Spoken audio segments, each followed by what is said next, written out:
Set out on the path to holistic learning and realize your UPSC goals. Benefit from consistent and tailored assistance, have your questions addressed promptly, and ensure your preparation remains on track with unwavering learner aid. To empower aspirants in reaching their UPSC goals, Vision IAS Delhi presents the GS Foundation course. The course highlights include holistic current affairs coverage, continuous mentoring and support system, comprehensive syllabus coverage, tech-enabled classroom and services. Enroll in the Vision IAS Delhi GS Foundation course. Batches starting 9th February, 1 p.m., 23rd February, 9 a.m., 28th February, 5 p.m. Start on the path to success in the UPSC Civil Services examination today.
Welcome to the dynamic world of UPSC, where the journey unfolds across three critical stages: prelims, mains, and interview.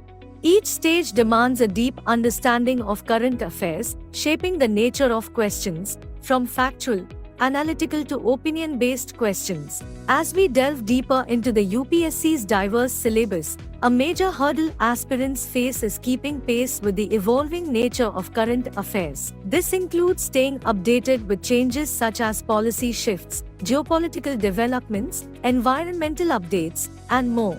Such dynamism, along with an undefined syllabus and a vast array of resources, makes mastering current affairs a formidable task for UPSC aspirants.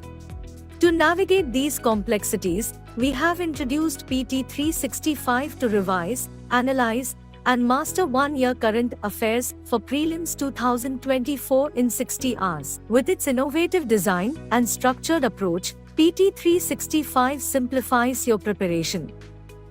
Our PT 365 offers comprehensive current affairs classes that stand out for their interactive classes by highly experienced Vision IAS faculty, holistic coverage of one-year current affairs for a strong foundation which includes prelims relevant topics from the Hindu, Indian Express, PIB, Economic Times, Yojana, Economic Survey, Budget, Sansad TV etc. from April 2023 to April 2024. Embrace the vast UPSC syllabus with PT 365's targeted and thorough approach, transforming it from a complex task into a pathway for achievement. Ready to begin? Register now at our website. For any further queries, reach out to us at these numbers or enquiry@visionis.in. We are here to assist you on your journey to success. Hi, good evening everyone. So my name is Jatin and I'll be taking the session on answer writing and how do you go about answer writing for general studies. So I believe some of you are already our students here at Vision IAS. You could just raise your hands. How many of you? Okay, so most of you are already a students here. So I believe that you may have interacted with me in some or the other form earlier, possibly in our polity classes or internal security classes or something or the other. So I'll just tell you what is the purpose of conducting this particular session and a few other things as well.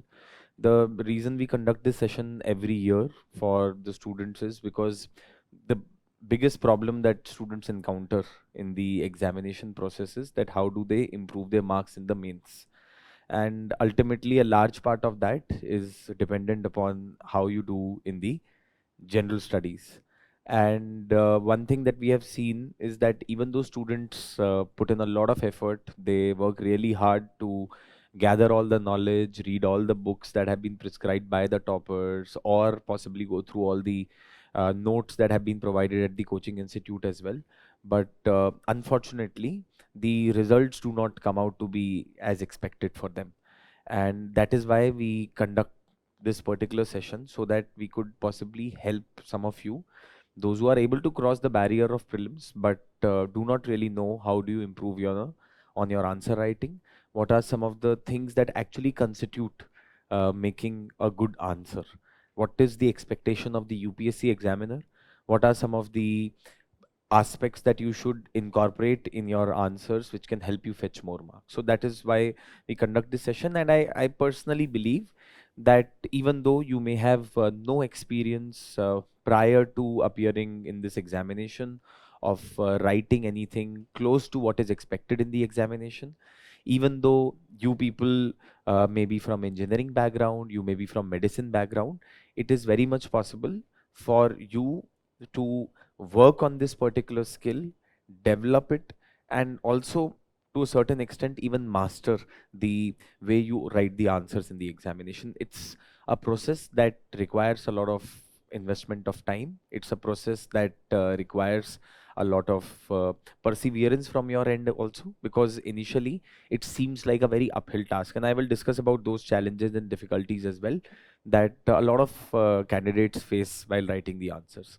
Also, we'll try to keep this session as interactive as possible. So I believe that some of you may have questions, you may have queries with respect to whatever we'll be discussing. So in between, I will give you opportunities to ask questions. I would request that you show a bit of patience. I'll ask you to put up any questions if you have related to whatever we cover, and you may raise your hand so that our team can pass on the mic to you, and then you can put up the question, right? So let's try to keep it as interactive as possible, and my idea will be to also take you through the journey of this answer writing exercise with the help of examples, and not talk only about the ideas and things that should be incorporated into your answers.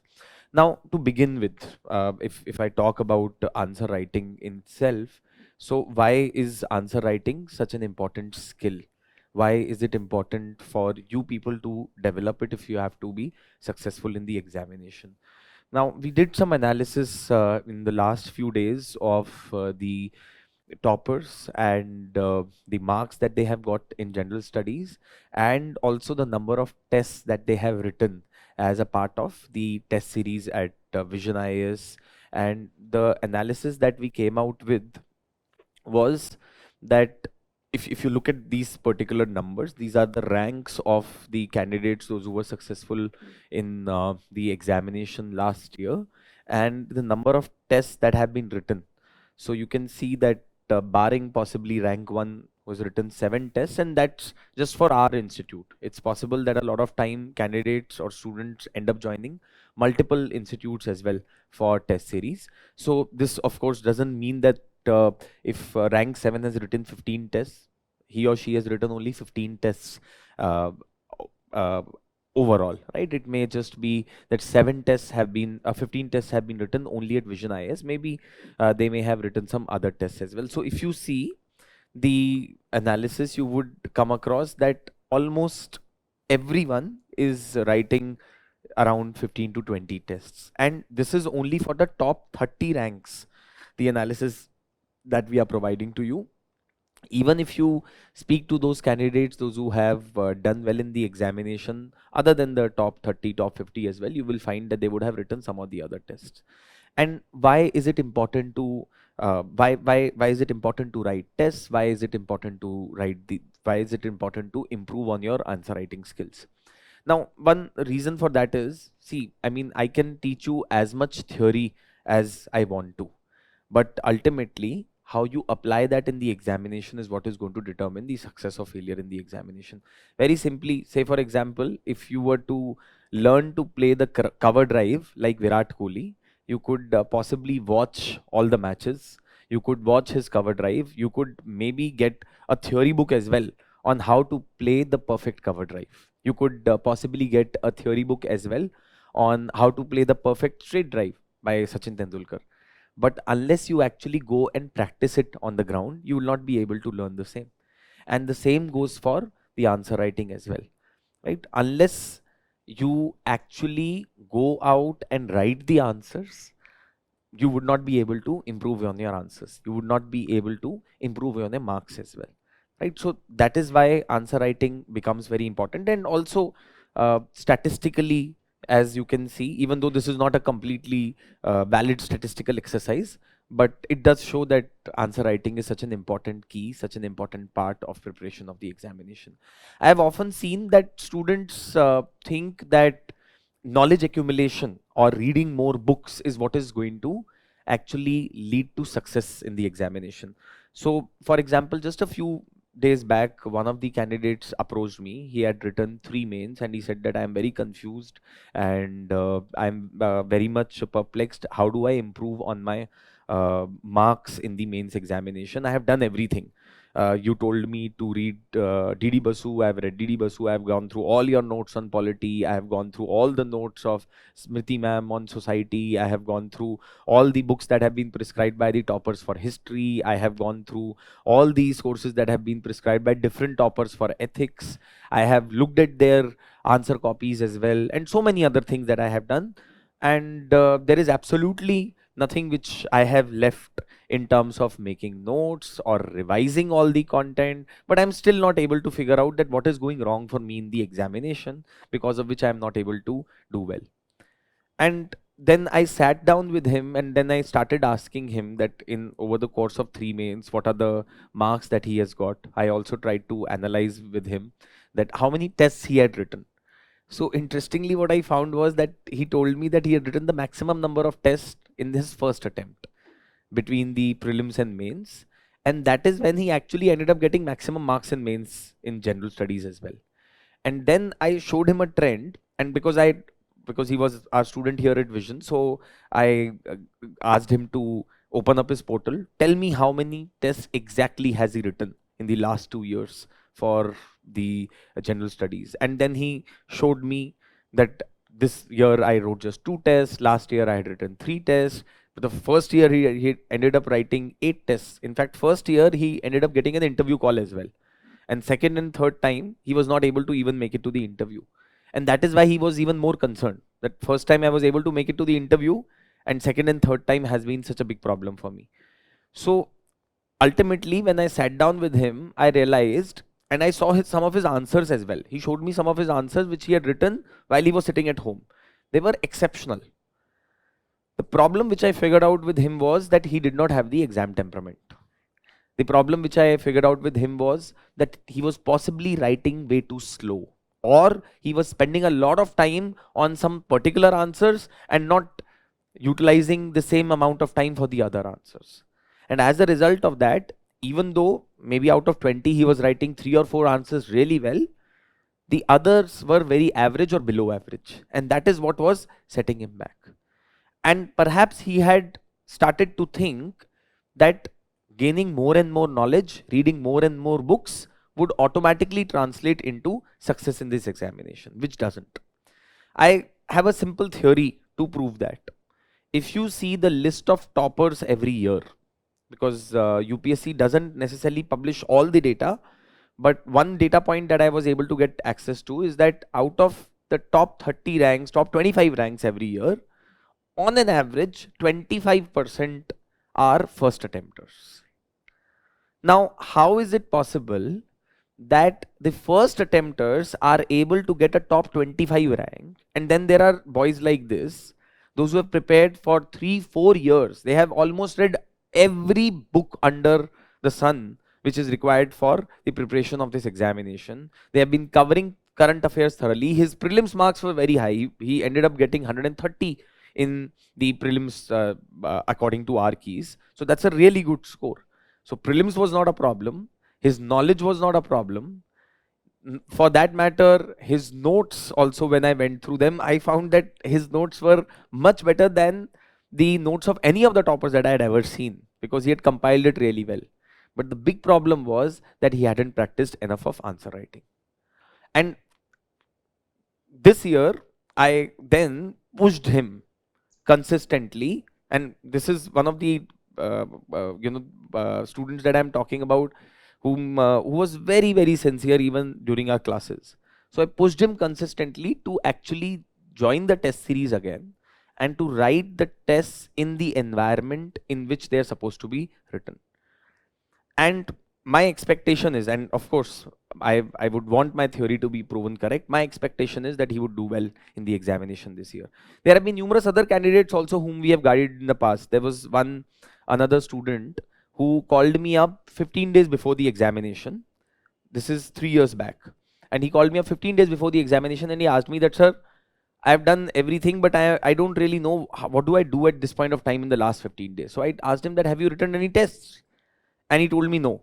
So I told him that write full length test of each of the subjects, and possibly for ethics write 2 tests, if not more, but at least 2 tests. So you should write a total of 5 tests. And this candidate ended up getting a top 50 rank. After his selection, he called me up and he told me that the advice that you gave to me to write the tests is what I credit the success in the examination to. Because had I not written the tests, I had appeared in 3 interviews earlier as well. But I figured out that the problem was that I didn't know how to manage time in the examination, and writing these tests and focusing on my answer writing in these tests really helped me to manage the time better in the examination. The crux of the matter that I'm trying to basically say is that answer writing is really important, because UPSC examination is not so much about knowledge accumulation as a lot of us think. When we fail in this examination, we think that there must have been something less in our preparation. There must have been some shortcoming with respect to our knowledge. Because that's the easiest gap to fill, by reading a new book, by reading more newspapers, by covering a new source, by attending new coaching classes. But I personally would say that if you focus on your answer writing skills, you would not need to go through any of that. Even with the basic amount of knowledge that a first attempter has, and with some answer writing skills, you can do wonders in this examination. So the sooner you learn this aspect of the examination, the better it would be for you, because every time students make this mistake, and some of them realize it after 3rd, 4th, 5th attempt. Anudeep Durishetty is a good friend of mine, and I spoke to him when he got rank 1, and I asked him that what was really different about your attempt this year, that you ended up getting rank 1 and you had been trying in this examination for last 5 years and you had not been able to get any kind of success like this. And he told me that, Jatin, to be very honest, I wish that I had learned how to write answers in the exam 4 years back, and I would not have wasted so much time preparing for this exam. Because he said that, I had seen his notes, you can go to his blog as well and you can see that he made excellent notes of second ARC, of history, of polity, of geography. He said that I had read all the multiple sources, made all the notes, but yet the success was elusive to me. Till the time I realized that it all boils down to answer writing, right? So that is one reason why, in my opinion, answer writing is so important, right? So that's one thing. Now, the second aspect is that, see, answer writing, why you should focus on answer writing and why it is important is because it is a skill, in my opinion. And it usually takes time to build any skill, to learn anything new. So if some of you have read this particular book called as The Outliers by Malcolm Gladwell, in that he quotes one of the studies which has been done at the Florida State University in the US, which says that in order to master any skill, in order to master anything, you need to spend almost 10,000 hours on that particular thing, doing that thing. The legendary cricketer, the great leg spinner Shane Warne, perhaps the greatest spinner who was uh, played on the sport of cricket, used to say that if I have to learn how to bowl leg spin, I would practice bowling that delivery at least 1,000 times, and then I would possibly reach somewhere close to the kind of consistency which was expected of me at the international level. So that's the amount of time which is required to build a new skill. But then the question is that, do you guys have that much time? Can you practice answer writing for 10,000 hours and then become a master at it? Also, the question is, do you need to become a master at answer writing or not? And my answer to that is, you don't need to be a master. The reason for that is because if you see most of the candidates, those who do well in the exam also, it's not that they have impeccable answer writing skills, but what they have is answer writing skills that are better than the others. That's all, because ultimately it's a competitive examination. So why I'm telling you this is because one thing that I have seen with many of you is you begin the answer writing, and once you write a few answers, you find them so pathetic in your own opinion, and which are rubbish to begin with. Genuinely they are. And you find them so bad, you get discouraged and you leave it. And then you don't work on it because you have been discouraged at the first step itself. But you must remember that the first possibly 50, 100 answers that you would write would actually be junk only. But it's only when you cross that particular line of maybe 100, 150 answers, you would start seeing results. Initially, the amount of time that you will put in will frustrate you. Initially, the answers that you will write will be of very bad quality. But it doesn't matter. If you put in consistent efforts, if you are ready to bear through that agony of writing 50 or 100 bad answers, I assure you that the 51st or the 101st that you will write will definitely be better. One student wrote a mail to me just a few days back, and she said that I have written 2 tests. I got this score. I have written 3 tests now, but I have still not been able to improve my score, or I have not been able to, I'm still not getting really good marks. I'm not able to cross 100. And my one simple plain reply to her was that if you are thinking that by writing 3 tests, your answer writing would improve drastically, then you're mistaken. Write 10 and then you talk to me once you write the 11th, because by that time you would have started to get a hang of what answer writing is all about. Now, having said that, talk about the 10,000 hour rule, there is another, there is a brilliant book which has been written by this particular author called as Josh Kaufman. And maybe if you get some time, you should read about it, and how he talks about how you can learn something within a span of 20 hours. And in this particular thing, and why I put up this image, also all the images that you will see, some of them are generated by AI, right? So this is an AI generated image, if you didn't know. So if you see this particular image also, there is a marathon runner and then there is a sprint runner. So this guy is running marathon, this guy is running sprint. UPSC examination, I always say, is like running a marathon. It's not a sprint. एक दिन में आपको answer writing नहीं आएगी, आपको consistently effort करना पड़ेगा. And that is what the 20-hour rule by Josh Kaufman talks about, which is that 20 hours allocated to a particular activity are enough to improve your skill on that particular activity. But you have to space out those 20 hours. Say, for example, if you write a test today of 2 hours, you should maybe write one more after 2 days, and then one more after 2 days, and one more after 2 days. So there has to be consistency. Secondly, you have to break up how you improve on your answer writing in terms of various things. आप ये चाहें कि पहले दिन आपकी language भी अच्छी हो जाए, and your content is also great, and you are able to finish the paper also, and your presentation is also great, and you can draw diagrams. मतलब आप पूरे दिन एक बारी के अंदर ताजमहल खड़ा करना चाह रहे हैं, that will not happen. So you have to go step by step. What you must focus on is, let's say if I have written one test, I have written a test in which I've got 80. Your next attempt should be that I should get more marks than the last test. One is that. And second possibly that you can think of is that if I attempted 15 questions in the last test, let me try to attempt 16 or 17 in the next one. Don't try to go for 20 the next time. 15 से 20 की journey 15 से 20 नहीं होती है. It is slow incremental changes. But this has to be done with a lot of perseverance. This has to be done with a lot of patience. You can't expect to do it overnight in one day.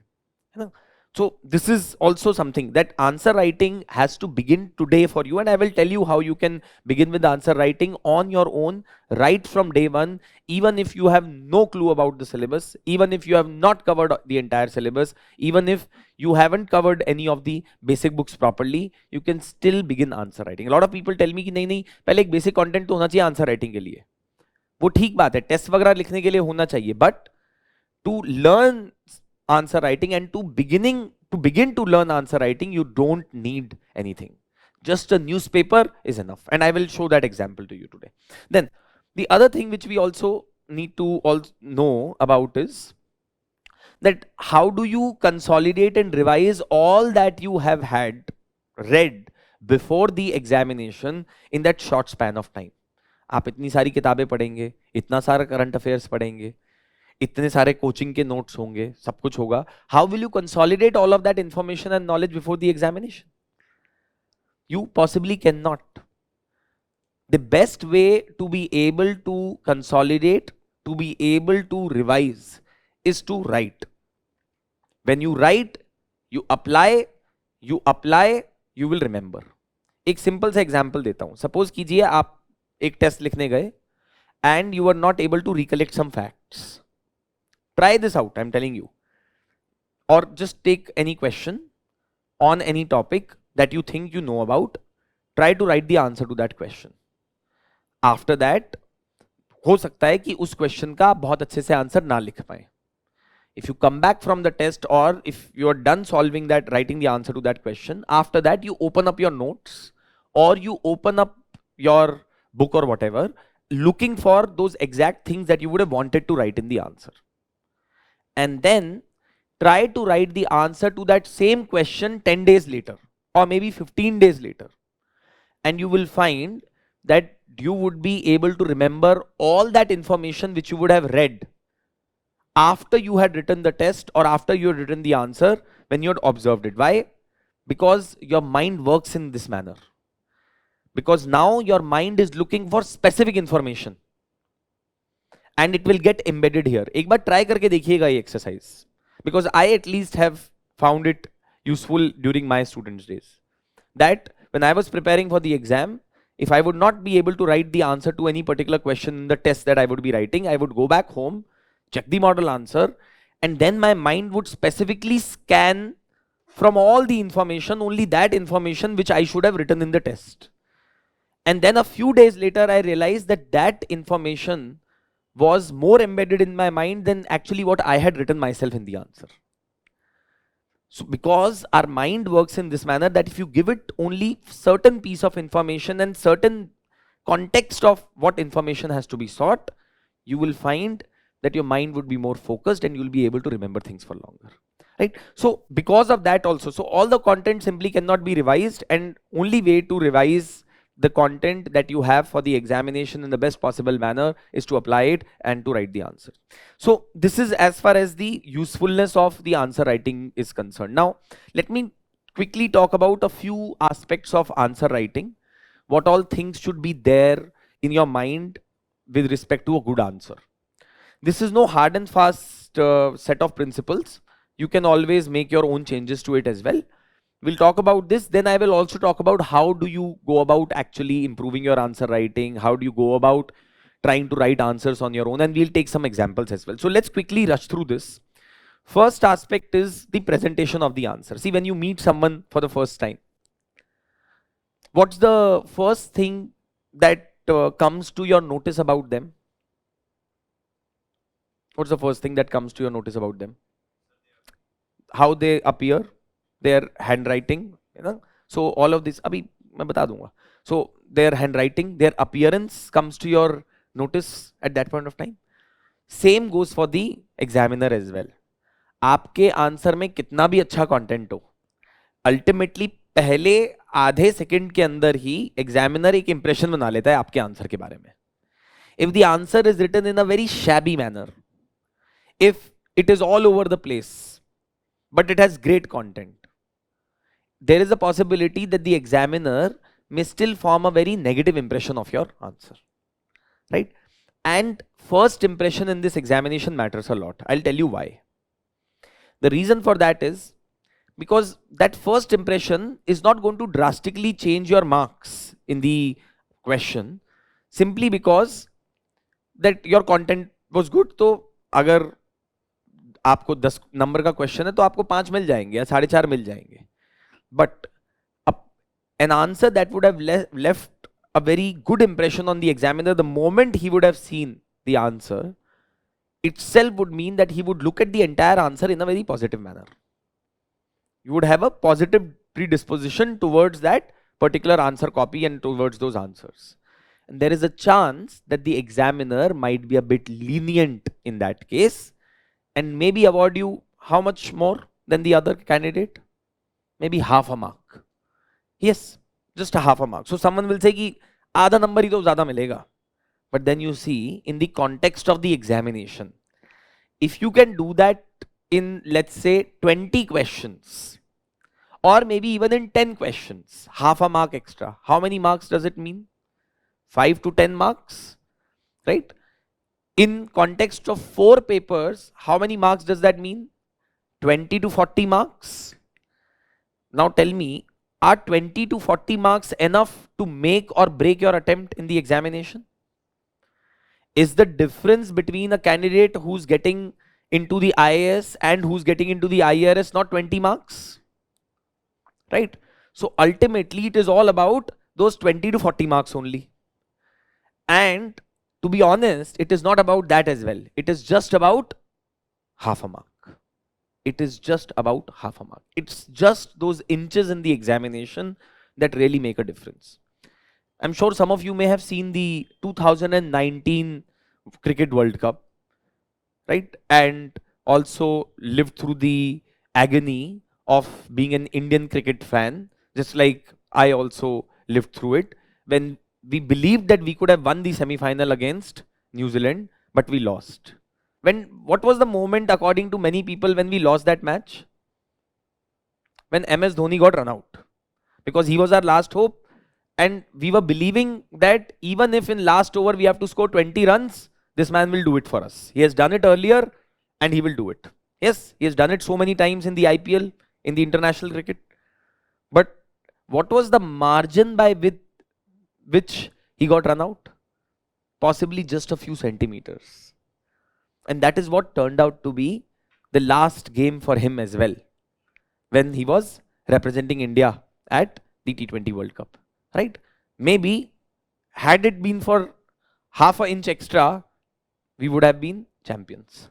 The point that I'm trying to make is, whether it is cricket or whether it is answer writing in UPSC, it is all about that half an inch extra, half a mark extra. That is what is going to make difference to your attempt. Because a lot of times students think कि मेरे 80 आ रहे हैं, मैं इसको 100 पे कैसे लेके जाऊं? मैं ऐसा नहीं देखता हूं उसको. I always tell them, break it down. See, can I ensure that in 5 questions next time in my test, I can get out of, let's say, 15 marks from the examiner, instead of 6 or 6.5, can I get 7 or 7.5? बस इतना focus करो. क्या मैं, अगर पिछले test में मेरे 10 questions में मुझे आउट ऑफ 20 50% मिले थे, can I raise that to 12 और 13 क्वेश्चंस दिस टाइम? बस इतना फोकस करो. Some improvement in every test and you will find that you will reach your goal ultimately. But if you try to climb the Mount Everest in one go, that will not happen.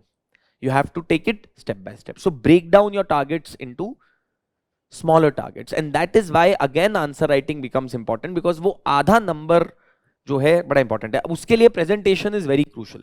So few things that I will be talking about is handwriting, paraspacing, bulleting, etc., and all of those things which need to be incorporated into your answers. So first is handwriting.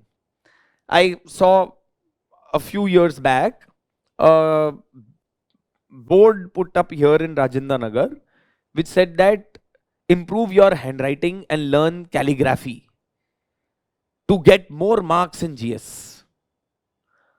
Now, you people are already having such less time to prepare. Now, first you will go and learn calligraphy. Now, the thing is that you don't need to learn calligraphy, or you don't need to have an exceptional handwriting to get marks, good marks at the examination. Not everyone, if some of you, for example, have seen Anudeep's handwriting, brilliant handwriting. I still have some of his notes lying at my home, because there was one notebook which I had taken from him, which I never returned to him. This is almost, 13 years back, and it's still lying with me. And at times, whenever I go through junk in, lot of junk which has been kept in my almirah, when I go through it, I find that precious notebook of his as well. And I called him up one day and I told him that I'm not going to give this notebook ever to you, because this is my treasure. Because simply the way that notebook has been written with his amazing handwriting. But not every one of you has that kind of handwriting, and you don't need to do that as well. Don't build this false impression कि अच्छी handwriting से अच्छे number आते हैं. अगर आपकी handwriting legible है, अगर आपकी हैंडराइटिंग समझ में आती है एग्जामिनर को, that is enough for you to do well in this examination. You don't need to learn calligraphy. But yet at the same time, your handwriting should not be something that invents a new script altogether. You see, that the examiner has to go back to the school now and learn a new script or a language for you, so as to be able to decipher what your answer copy is all about.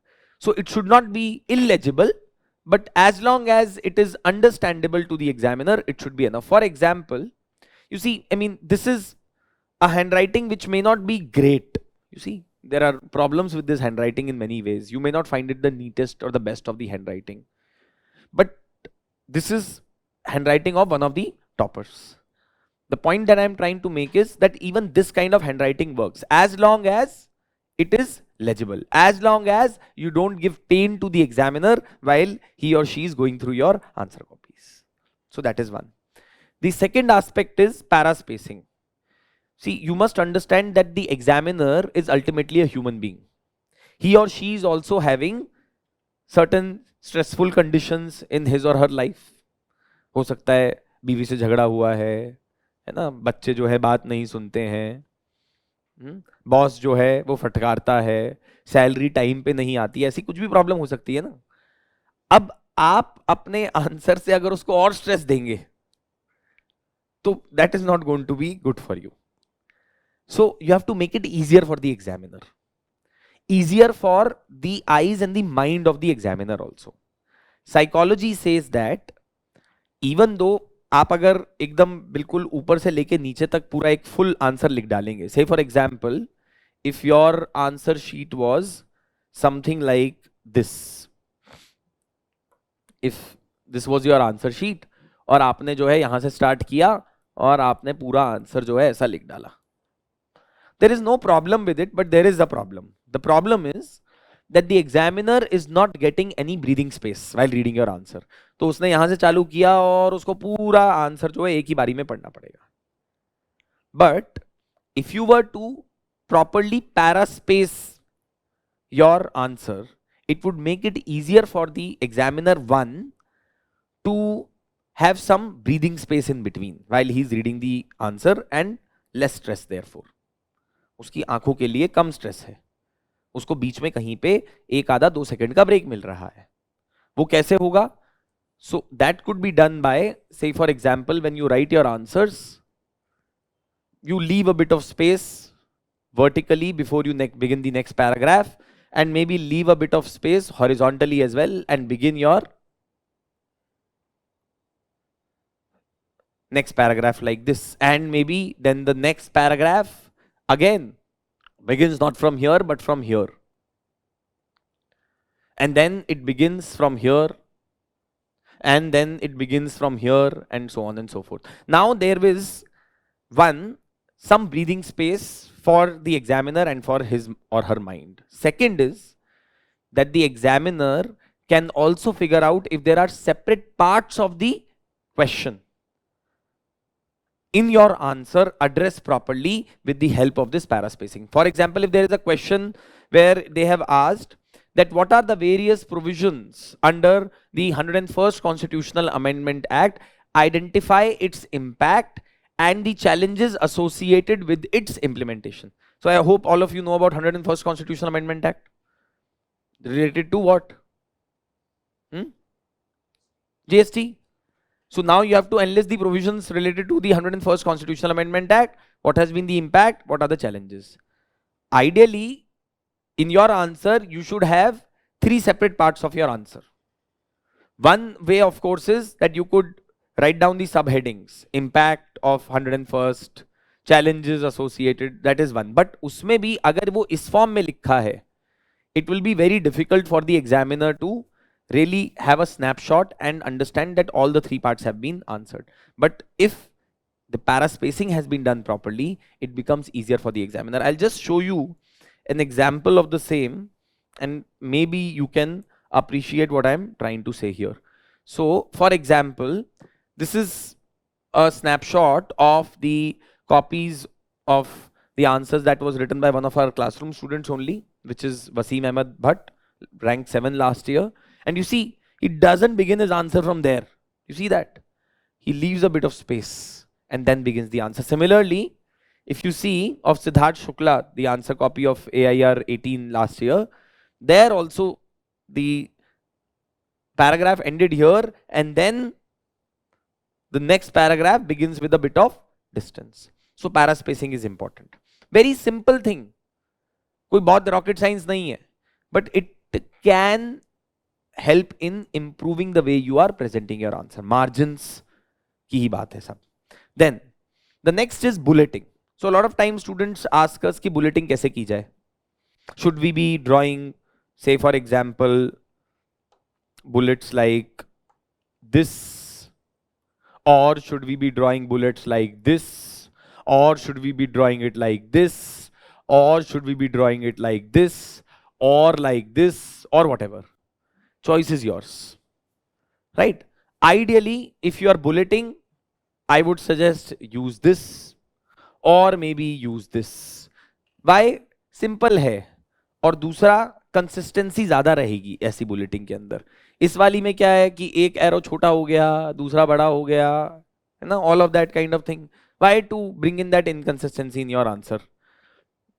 छोटी छोटी बातें हैं. So but otherwise there is no restriction. आप कैसा भी बुलेटिंग use कीजिए, आप plus use कीजिए, कुछ लोग ट्राइंगल यूज करना चाहते हैं, ट्राइंगल यूज कीजिए. आप अगर ट्राइंगल की जगह ऑक्टागन बनाना चाहते हैं तो ऑक्टागन भी बना लीजिए. आपने देखा है वो MS वर्ड के अंदर जो बुलेटिंग होती है वो कैसे होती है ना, 3D फॉर्म में, ऐसे भी बना सकते हो. पर इतना समय नहीं है एग्जाम के अंदर to be able to do all of this. So कुछ भी बुलेटिंग कीजिए. And I will come to that ask question as well, that whether we should write answers in bullets और in paragraphs, and which one is better, है ना. तो उस पर भी अभी हम थोड़ी देर में आएंगे, but right now we are just talking about presentation. So let's quickly talk about those aspects of presentation only. So bulleting is important. It helps you ensure that you can write your answer in points, and in some lengthy answers you can write crisp answers as well. Especially in 10 markers, you may want to write largely in points only and not in paragraph form. But that depends. Okay, so we'll discuss about that. So for example, if you see the answer copies here as well of some of the candidates, those who have been successful in the exam in the past, you will see that they have used this kind of bulleting. The other candidate has used the regular numbering method of 1 2 3 4 as well for bulleting. It is completely your choice, right? So this is another thing. Now underlining, lot of students ask me, अच्छा एक बार ये हुआ कि one of our students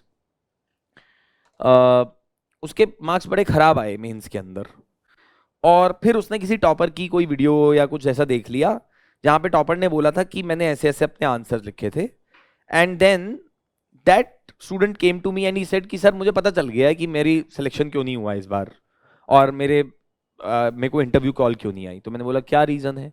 तो इस said कि sir मैंने ना अंडरलाइनिंग नहीं की थी अपने आंसर्स के अंदर, इसीलिए सिलेक्शन नहीं हुआ मेरा। सो that tell him that I don't think it is because of underlining. Show me a few of your answers. तो मैंने देखा, तो I told him that your structuring and your answer writing skills are poor. There is nothing to do with underlining. तो कितना underline करना है कितना नहीं करना है ये इंपॉर्टेंट चीज है। नाउ फर्स्ट इज, उसके लिए आपको पता होना चाहिए अंडरलाइनिंग का ऑब्जेक्टिव क्या है। That is to ensure that when the examiner reads your answer, again the stress is less. He or she, if he is in a hurry, they can just read the underlined part and can get the gist of the answer and then give you marks. Because see, ultimately you must understand, आप उस आदमी के perspective से सोचिए जो आपकी answer copy check कर रहा है। आपने सालों की मेहनत लगाई है, उसने नहीं लगाई इस आंसर को लिखते हुए और पेपर में अपीयर करते हुए। उसके लिए आप केवल एक आंसर कॉपी हैं जिसको चेक करने के ऊपर उसको कुछ पैसे मिलेंगे।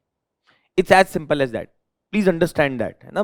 वो आदमी 60-50 years of life जी चुका है, he has already been through a lot, so now that person is not bothered about कि अच्छा इसने अंडरलाइनिंग की है कि नहीं की है, कैसे आंसर्स हैं, क्या है, उसको नहीं फर्क पड़ रहा।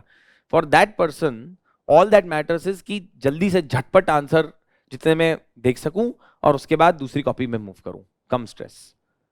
या फिर अगर मेरे को 20 मिनट मिले कॉपी के तो मैं 15 मिनट के अंदर चेक करूं और 5 मिनट रिलैक्स करूं।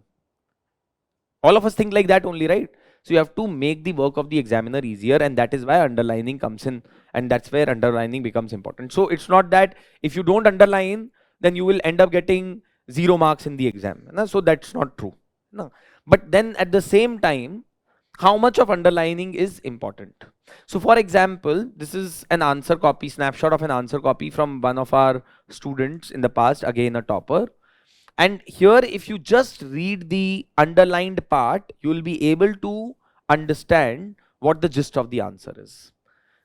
Underlined part क्या है? Revolutionary change and specifically colonial interest increase the profits. ये क्वेश्चन बात हो रहा है रेलवेज के बारे में कि ब्रिटिश ने रेलवेज क्यों सेटअप करी, तो इससे रेवोल्यूशनरी चेंज आया, स्पेसिफिकली कॉलोनियल इंटरेस्ट को सर्व करने के लिए, to increase their profits, to connect the port towns to internal markets. मैंने कुछ नहीं पढ़ा उसके अलावा अभी तक, right? And extracting raw materials. Does just reading this convey whatever has been written from here in these, let's say maybe 100 words? Yes or not? Does it make my job easier as an examiner that I don't need to read through all of this? मेरे को नहीं पढ़ना, railway system was designed in a way to connect port towns to internal markets. They serve two purposes: extracting raw materials from interiors of the country to be imported to England and to get transformed into finished products. उसको पढ़ना होगा तो वो पढ़ लेगा, नहीं पढ़ना होगा तो वो बस इतना देख के उसको समझ में आ जाएगा कि आंसर ये पूरी तरीके से वेरियस एस्पेक्ट्स ऑफ क्वेश्चन को कवर कर रहा है कि नहीं कर रहा है। It's as simple as that. So that is the kind of proficiency which you need to achieve with underlining. सब कुछ नहीं अंडरलाइन करना है, the entire purpose would be defeated. और ये भी नहीं करना है that we have to not underline anything. Ideally, if you can, you should underline important aspects which can help the examiner understand the gist of your answer. Sometimes I see that some students only underline, let's say, some examples that they have given, or they underline some articles of the constitution or some Supreme Court cases, or say for example some scheme or program of the government. But if you think of underlining this way, then you will be seeing some kind of improvement in your marks for sure. So this is one aspect of underlining that we need to keep in mind. Then another question that comes across very often is that कितने तरीके के pen use करने हैं sir, किस किस प्रकार के pen use करें हम, और कौन सा पेन यूज करें एग्जाम के अंदर, ये भी एक इंपॉर्टेंट चीज है ना।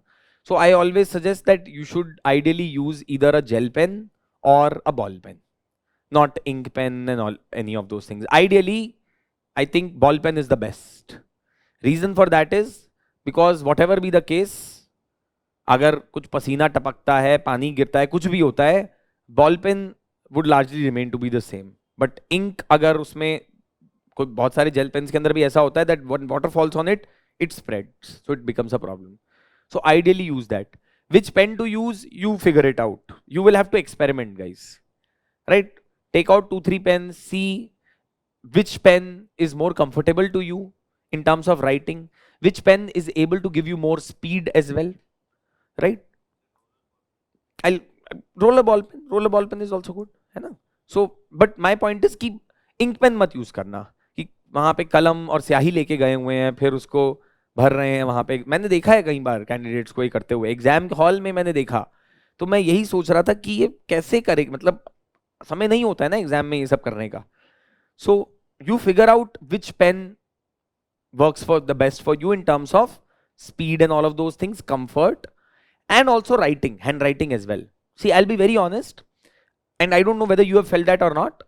I feel that there are certain pens which tend to give you better handwriting and certain which do not, है ना? ऐसा होता है ना हमारा पर्सनली, कुछ पेन्स के अंदर we are able to write better और कुछ के अंदर ऐसा नहीं होता. So you figure out which one works the best for you as a combination of all of that. Now the other thing is that कितने कलर के pen use करने हैं हमें. Just use 2 color pens at a maximum. Ideally you could write the entire answer just with the help of one pen also, right? For example, ये वाले answer में हमने जैसे देखा, कहाँ गया वो, this one, sorry, okay, this is confusing. So in this answer we saw it's been written with blue only. Sometimes what some candidates would do is they would write with blue, they would underline with black, they would write with black, they would underline with blue. You can do that, but you can just use one pen, blue or black or whatever you want to use, right? Also try to be consistent. Unless you have run out of ink or run out of pen in the exam, एक ही pen के साथ लिखिएगा paper, है ना, कोशिश कीजिएगा. So that is one. Now, so often we see in the classes, student जो हैं, अच्छा क्या होता है जब हम बोर्ड के ऊपर लिख रहे होते हैं कई बार, so the pressure tip of the pen here on the board, it ends up writing sometimes certain things in yellow, certain things in white, certain things in green or whatever, because I am not able to apply pressure ekdam exactly according to the system, right? And there is a technical fault. So sometimes I have seen some students also writing their notes like that. For example, one day I had written, when I was explaining, let's say, the concept of judicial review, तो मैंने क्या किया उसमें, नहीं तो गलत pen हो गया. So what I done was कि वो जे ऐसे आया, J U, and then the sorry the other part was written like this. तो स्टूडेंट ने भी जो अपने नोट्स में ऐसे ही लिख दिया, उसको लगा कि कुछ तो फंडा होगा, है ना, कि ये J U D has been written in red और येलो और whatever and the other text has been written in black, तो कुछ चमत्कार है इसके अंदर, ऐसा ही लिखना है इसको, है ना. So there is no need to do all of that. You simply use one pen और maybe at max 2 pen. But exam में इतना समय नहीं होता है कि आप 2 पेन की अदला बदली वगैरह ये सब करें, एक पेन यूज कीजिएगा, बेस्ट है, ठीक है. So there is no need for you to use multiple pens. Now another question is that sir, should we use diagrams in our answers, right? कि हमें क्या डायग्राम्स यूज करने चाहिए कि नहीं करने चाहिए, कि कैसे डायग्राम्स यूज करने चाहिए. टॉपर ने बोला था कि बहुत सारे डायग्राम बनाने होते हैं, तो स्टूडेंट जबरदस्ती डायग्राम बनाना शुरू कर देते हैं. One observation that we have had from all the answer copies that we have seen in the last few years is many students unnecessarily draw diagrams and maps and things even when they don't have any relevance in the answer or with respect to the question. So again, for that we must first ask ourselves, why do we need diagrams?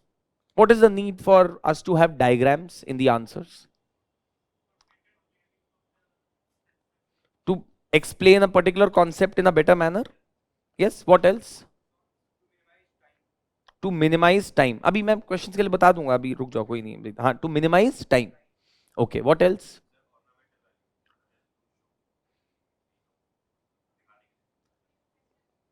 Okay, or to add some ornamental value. It sets a good impression on the examiner. Or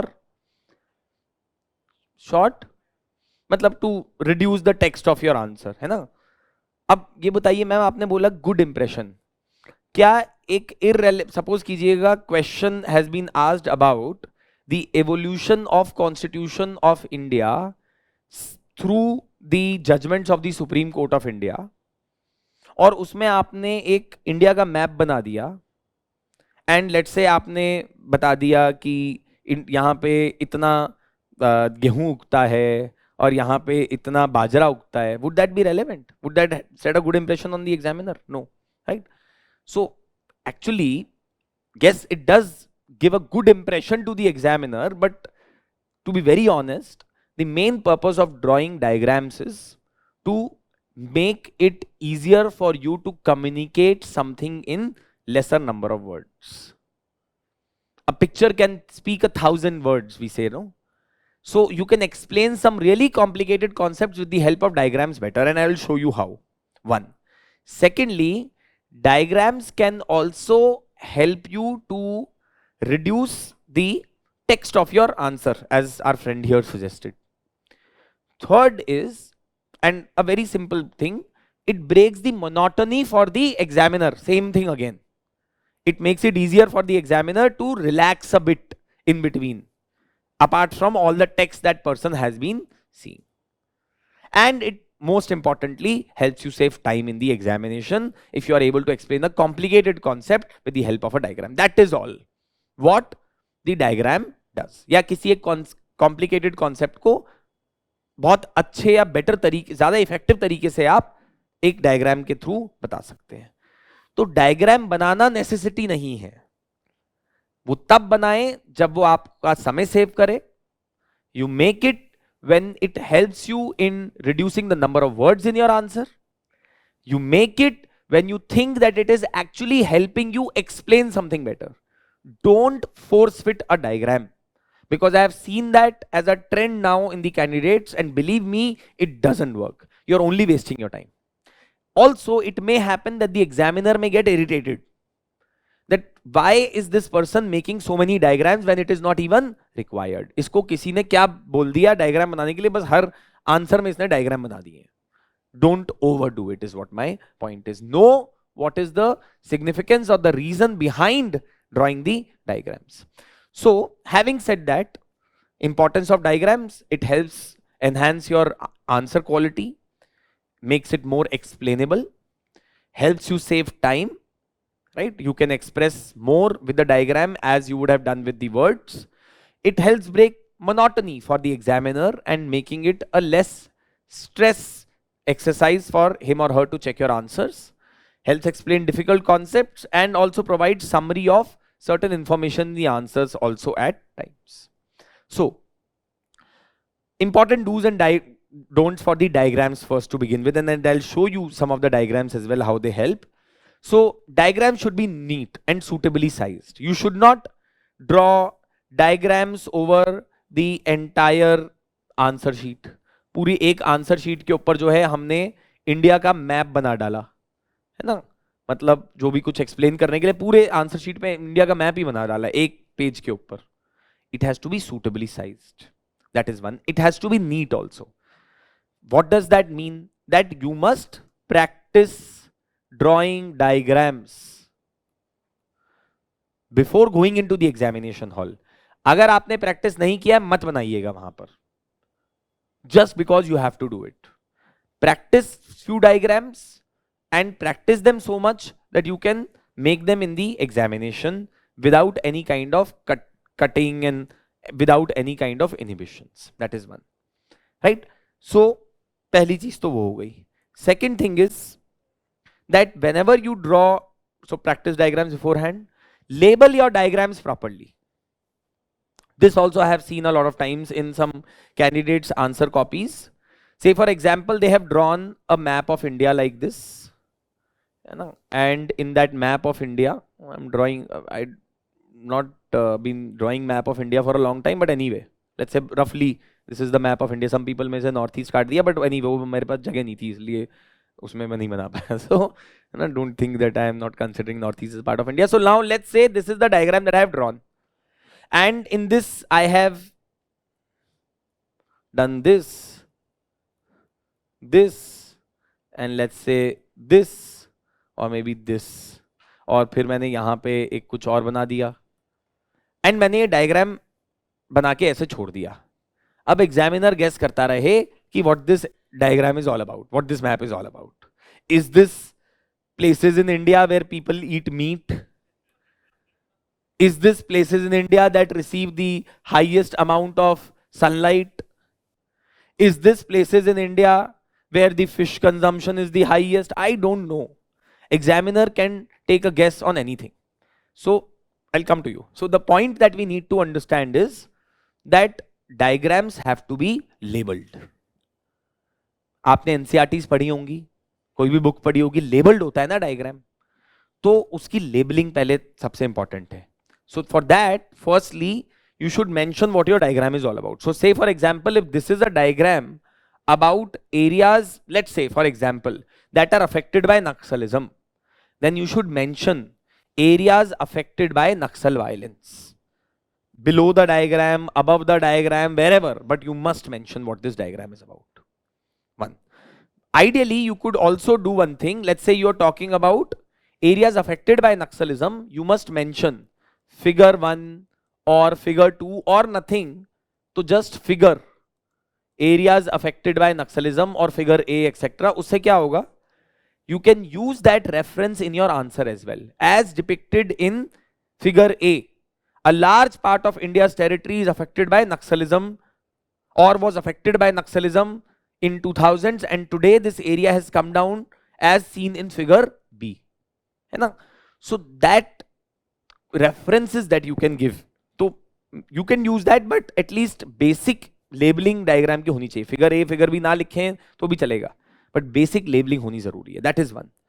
Second thing is that when you draw a diagram, some students ask कि sir pen से बनाए, pencil से बनाए. It's your choice. Ideally you should draw it with a pen only, right? Because the examiner may not like you drawing the diagram with pencils. Reason being that then there is always a scope of some kind of, you know, wrongdoing in the exam and all of those things. So pen से बनाइएगा. तभी जब pen से बनाएंगे diagram, तो then we have to ensure that we are completely accurate with what we are drawing. One. Second important thing is that I personally suggest to the candidates, if this is your answer copy, in your answer copy, if you are supposed to draw a diagram, let's say अगर यहाँ पे diagram बनाना है तो उसको एक box में डाल दीजिएगा. Draw a box around it after you have made the diagram. In fact, आपको उल्टा करना चाहिए हमेशा. You should first draw a box and then draw the diagram within it.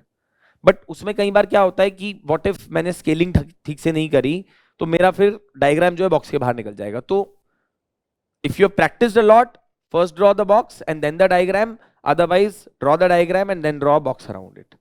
Right? It just makes your answer look more neat. Let's say आपने बीच में diagram बना दिया है, तो then you just draw 2 lines, write the label of the diagram, whatever it is.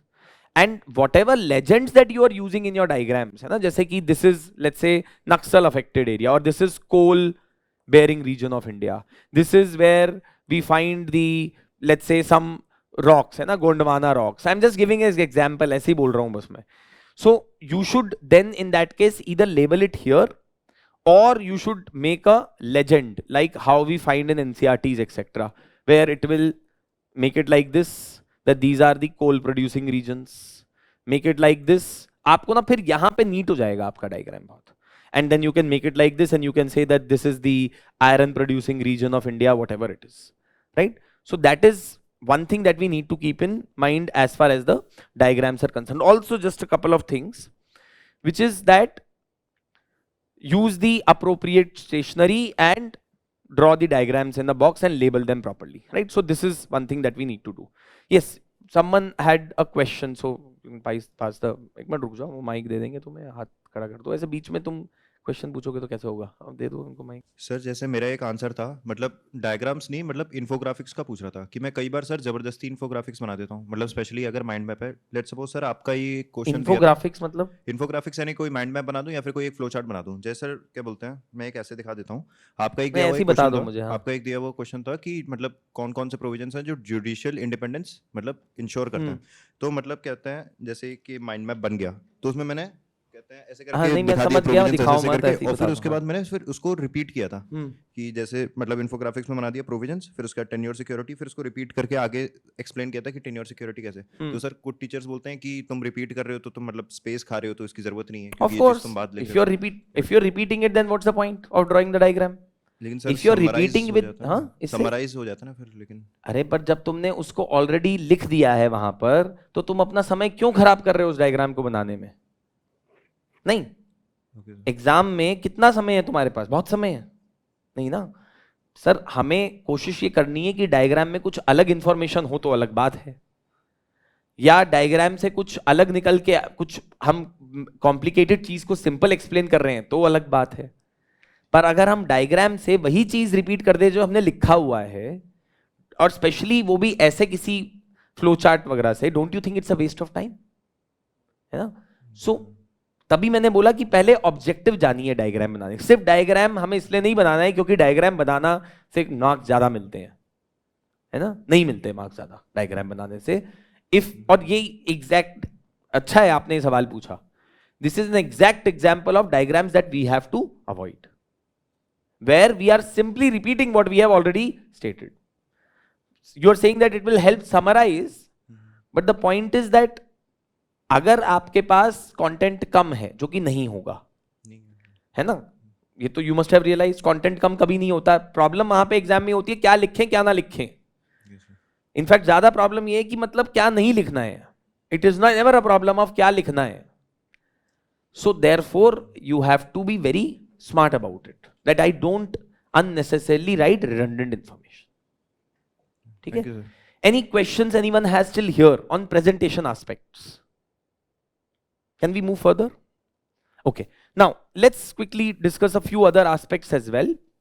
तो अब किस किस तरीके के डायग्राम्स हम बना सकते हैं? See, one is that we can show tables where we can show some kind of data. Say for example, if we have to talk about how the maternal mortality ratio, or let's say child growth rate or child sex ratio in India has changed in last 3 decades. So we can draw a diagram, a table in which we can put a year, and then we can put the child sex ratio, and the examiner will be clear with that. ना तो एक इस तरीके से table बना सकते हैं. Also, a lot of times, say for example, let's say if there is a question which has come on, what are the most important judgments of the Supreme Court of India that have had an impact on the fundamental right under Article 21 of the Constitution?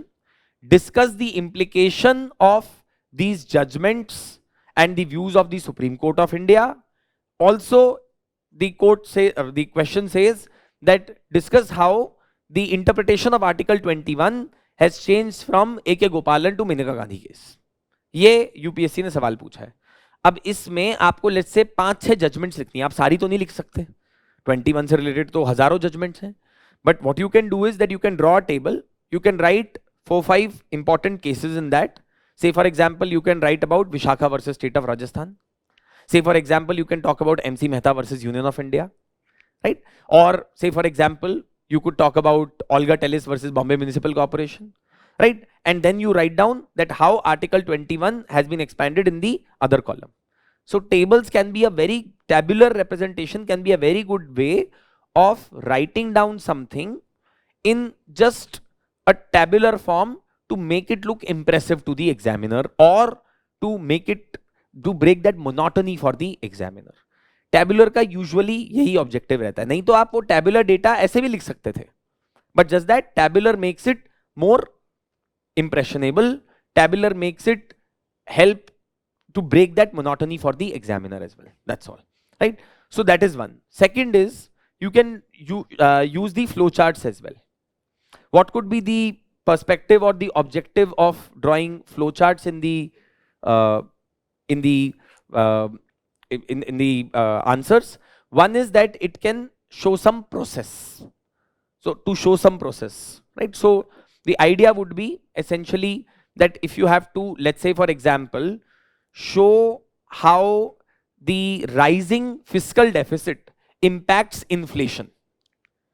अब ये आपको एक चीज explain करनी है. In economy it can be a very good way to explain with the help of a flow chart.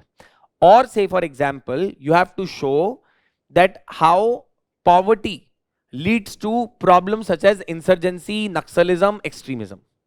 So you could show that poverty through a flowchart leads to frustration. Poverty leads to unemployment. Poverty leads to, let's say, social exploitation.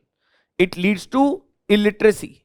And then you can show that all of this ultimately results in anger. All of this results in dissatisfaction within the society, and then finally leading to Naxalism or militancy or whatever. So for example, it could be something very simple like this.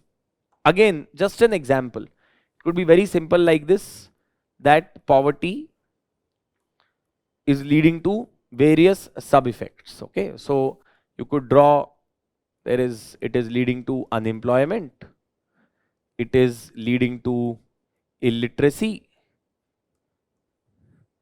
it is also, let's say for example, leading to the, क्या बोला था अभी हमने, और क्या बोला था, malnutrition, right, whatever.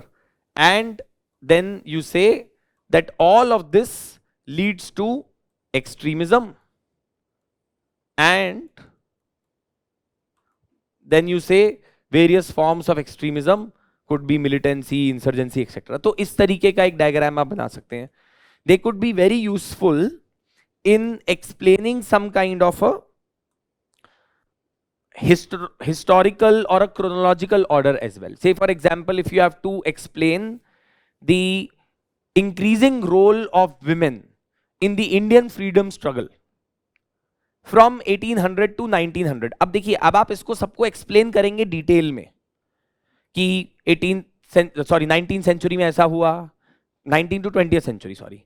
फिर then there were a few organizations that were formed, then there was organization, so Congress was formed, then after that you would talk about maybe the Annie Besant's movement and this and that, then you would talk about coming in of Gandhi, and then how during non-cooperation movement, during civil disobedience movement, during the Quit India movement, women participated. So ये आप detail में explain करेंगे answer में. But what you could do is that you could give a snapshot of that, जो आप कह रहे थे, जहां पे redundant नहीं होगा. वो क्या कर रहा है कि it is giving a clear timeline. आप timeline के साथ उसको examiner को दिखा सकते हैं, है ना? So that can be drawn with the help of a flow chart to explain some chronological events in history. Similarly, so I've mentioned here showing any chronology of events as well. Maybe this is not clearly visible to some of you. Anyway, diagrams could be, so a diagram like this could be used in ethics, where you have to write about the various stakeholders that are involved in a particular case study. So you can draw various stakeholders with the help of this hub and spoke kind of a model. Another kind of diagrams, as you can see, what I was talking about, the usefulness of diagram. This is a diagram which has been, so question is bring out evidences which led to plate tectonics theory, also discuss how this theory explains the movements of plates. So in this, the candidate, and this is again one of the toppers only, what the candidate has done here is that they have shown that there are diverging plates, again drawn a box, converging plates, showing for example the Indo-Eurasian plate, and then the transformation which is happening, or the transformatory plates which are just sliding past each other in case of the San Andreas fault.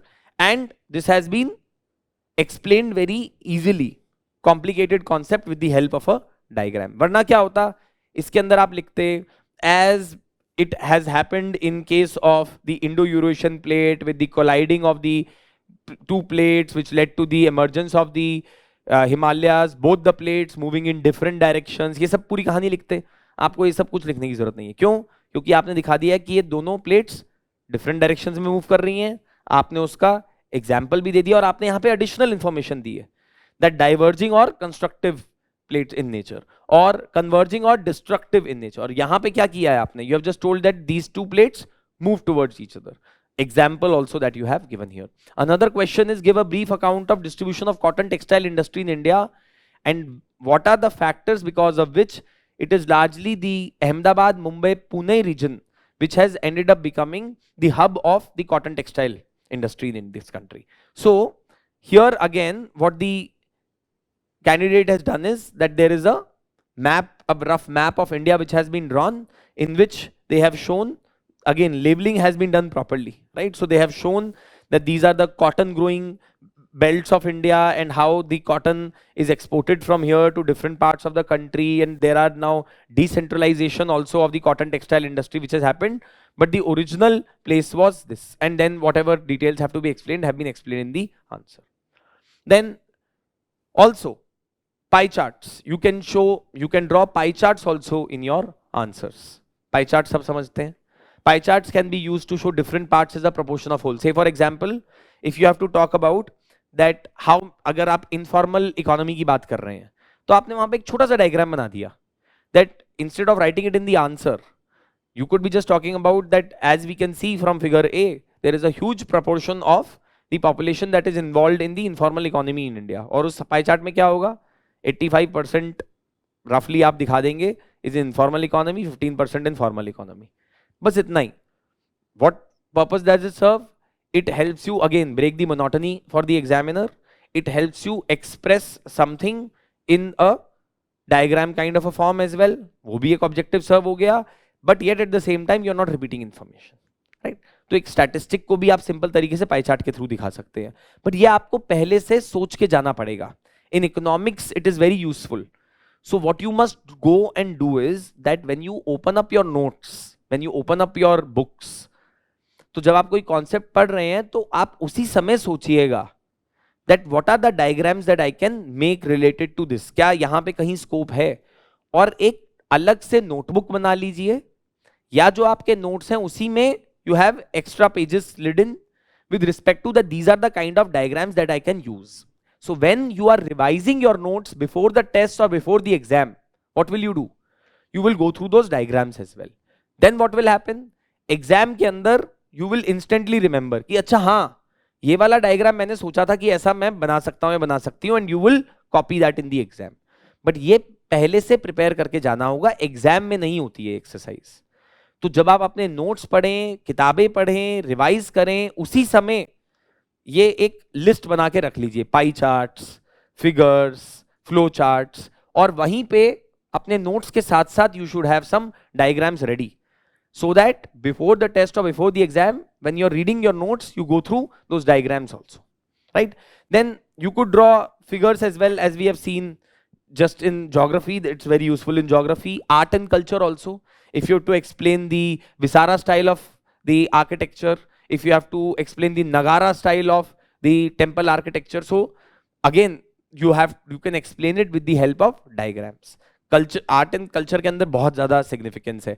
One of the years I had seen, there was a question that was asked by UPSC as to how the coins tell us a lot about the history of that particular time, etc. So one candidate, what they, or seals that we have found in the Harappan Valley civilization, तो उन्होंने क्या किया, उसके अंदर बहुत basic broad diagrams ही बना दिए of the bull seal that we have found or some coins that we have found, etc. तो वो कुछ चीजों की representation broadly अपने answers के अंदर दिखा दी. और say for example, there is a question which has been asked on explaining the different type of the styles of painting in ancient India, है ना? तो उसमें एक स्टूडेंट ने क्या किया कि वर्ली पेंटिंग को दिखाने के लिए एक छोटा सा बॉक्स बनाया, उसमें वही जो स्टिक मॉडल टाइप के से वर्ली पेंटिंग्स दिखा दिए. एक के अंदर जातका पेंटिंग्स दिखानी थी, सो वो जातका पेंटिंग्स जो है कुछ एक दो एनिमल्स दिखा दिए, and that was shown. So the point which we need to understand is that with the help of diagrams like this you can end up doing better in subjects such as art and culture as well. Then apart from it, we have hub and spoke as well. If you have to list down multiple factors for a particular problem, let's say for example there is a question which has been asked, what are the various causes for Naxalism? Discuss each one of them. And also the question is that what has been the impact of Naxalism on the various facets of Indian society. So in that answer, where you will be discussing multiple aspects of the multiple facets of Naxalism, आपको लगता है कि यार ये मैं already बहुत ज़्यादा discuss करूँगा, there is no need for me to and I don't have a lot of space in a 10 marker, let's say, to write about factors of Naxalism, I will just draw a hub and spoke model, write down various factors of Naxalism, maybe explain one or two of them in my answer and then move further. For example, जैसे मैं अगर मेरे पास केवल 150 word है इस question का answer लिखने के लिए और मेरे पास सेकंड पार्ट में लिखने के लिए बहुत कुछ है. First part, I don't know a lot, or let's say even if I know a lot, I don't really have a lot of time. What will I do? I will write down factors of Naxalism. There are social factors. उसमें एक दो चीजें लिख दी. Then I will write down that there are economic factors, there are political factors, there are land displacement related reasons, etc. I will write those and उसमें से एक दो को मैं explain कर दूंगा. In my answer, I will write, as seen in figure A, there are multiple factors resulting in Naxalism. But among them, the two most important are these. That way, examiner gets an understanding that you know all the factors, but due to the shortage of space and time, you have only explained two of them. And rest, if I want to know, I can see it in the broad diagram that person has drawn in form of hub and spoke model or something like that. It can also be a good way to show solutions, problems, challenges to various problems, government schemes. अगर आपको लिखनी हो, if there is a question which has been asked, what are the various ways in which the problem of poverty can be resolved in India? How effective have been the solutions that have been taken up by the government till now? Give a critical analysis. Up in this question, again, what you can do is, even though you will be explaining the critical analysis of various schemes and programs, etc. in the past, there is no need for you to necessarily list down all the schemes and programs in your answer only. आप एक diagram बनाइए और उसमें कुछ 3-4 schemes के नाम लिख दीजिए with hub and spoke kind of a model. So you can do that as well. Then apart from that, maps, of course, when you can use India map and world map as we have seen. Now, what I would suggest is that even if you are a non-geography student, you must know how to draw roughly map of India. और मैंने आपको अभी कुछ numerous examples भी दिखाए how maps of India have to be drawn, how they have been drawn by the candidates as well in the past. बस उतना ही basic map of India draw करना सीख जाइए. पूरा detailed map बनाने की जरूरत नहीं है, but you will have to practice. अगर आप 20-25 बारी बस एक कुछ loose sheets लीजिए, practice them, you will get a decent control over drawing map of India. If you can draw a map of world, a rough map of world also, nothing like it, but you should be able to draw it within a few seconds, which means that maybe within under, like let's say अगर India का map बनाना है 5 second में बन जाना चाहिए वो. You should be able to draw the map of world within 5 to 10 seconds, so that you're not wasting time on doing all of this. But it can be very useful in geography, in environment, in culture, in possibly disaster management, internal security, maybe in international relations, economy as well. It can be a very crucial way to write your answers and to add more value to your answers, right? Geometrical shapes, hexagonal, octagonal, pyramids, etc. Also you can show, triangles you can show. Say for example, if you have to write down what are the various dimensions of poverty, so you can draw a triangle and you can write down 3 dimensions of poverty on the 3 sides of on the 3 corners of a triangle. Octagonal, hexagonal also you can show. Good governance concept of World Bank you can show with the help of an octagon, you can explain with the help of octagon.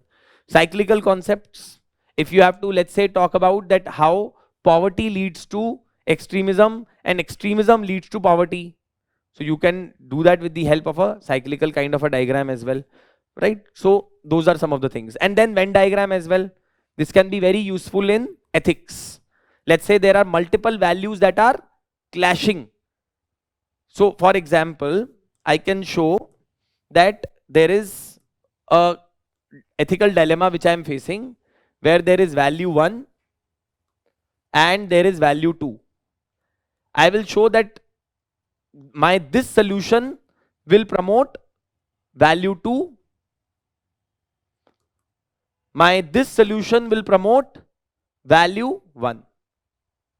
But this will promote, this is the ideal solution to the problem that I am looking for, where both value 1 and value 2 intersect with each other in my decision. So this could also be one of the ways in which you could use the diagrams, right? So this is these are some of the examples of diagrams, but see, you'll have to go through some of the topper copies, etc., in order to see how they utilize the diagrams and try to incorporate that into your answer writing as well. Now, couple of other things as well with respect to presentation, and then we move on to the exact task of answer writing, which is one is about language. So some people think that you need to have a great command over language, you need to write flowery language in order to be able to do well in the exam, which is not true. If you just write simple, concise answers in the examination, that should be enough for you to do well in the examination. Try to use language which is similar to the one which is there in NCERT, which is basically very simplistic. No need to write jargon, right? So there is no need for you to become, let's say, Dr. Shashi Tharoor and then be using complex vocabulary if you have to do well in this examination. Just write simple. जितना simple लिखेंगे उतने ज्यादा number मिलेंगे, ज्यादा complicated लिखेंगे problem है. छोटे sentences लिखिए, do not write long sentences etc. in your answer. So that is one. Then another is a few other things. ये दो चीजें मेरे को लगता है स्टूडेंट सबसे ज्यादा परेशान होते हैं इसको लेकर, which is with respect to introduction and conclusion of answers. लोग बहुत बार आगे बोलते हैं सर हम इंट्रोडक्शन नहीं लिख पा रहे, कंक्लूजन नहीं लिख पा रहे. तो again my question is, why write introduction? What is the purpose of writing introduction of any answer?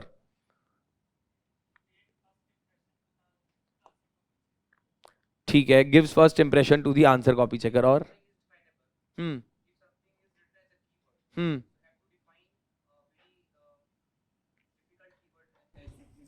okay, there was a hand raised there also. Sir, giving a basic idea of our content. Giving basic idea of our content. Okay, what else? Someone else also raised their hand. Yes, can you take the mic and then answer? Sir, to let the examiner know what is about to be written in the main body. What will be written in the main body? Sir, a gist of the main content of the answer. So then what will you write in conclusion? Sir, in short, the essence of the question. My question is, what will you write in conclusion then? If you will write the gist in the introduction, what will you write in conclusion? Sir, conclusion would be more like the way forward or solution type. Okay, ठीक है. Yes, you? Sir, to explain the examiner that we have understand the question. We have understood the question. But don't you think when the examiner would read the answer, he would have understood whether you have understood the question or not? So now first, most important is, and I say this because see, मेरे को ऐसा लगता है कि ये ना कहीं से कैसा ऐसा हो गया कि इंट्रोडक्शन लिखना जरूरी है. पहली बात तो देखिए, इंट्रोडक्शन जो है वो आंसर का ही एक पार्ट है. Your body can not be without your head. You see, an answer can not be written without the first introductory lines. Is as simple as that. Ideally, the objective of writing an introduction is to help answering the question only in the first place. सबसे important objective तो यही है. देखिए, introduction is not separate from the answer. First understand this. So therefore, what is the objective, most important objective of writing introduction? To write the answer only. आप मेरी बात समझ रहे हो कि नहीं? What I am trying to say is that introduction also has to be relevant to the answer. It cannot just be random. For example, in last few years, we have started to see some candidates have started mimicking toppers. Toppers would start with a quote. And then many candidates have also started to do that. उसका कोई लेना देना है कि नहीं coat का, मेरे को क्या फर्क पड़ता है? मुझे तो कोट से बिगिन करना था सर, तो मैंने इंट्रोडक्शन लिख दिया है. इससे एग्जामिनर पे इंप्रेशन अच्छा पड़ गया है. देखिए, ऐसा होता नहीं है.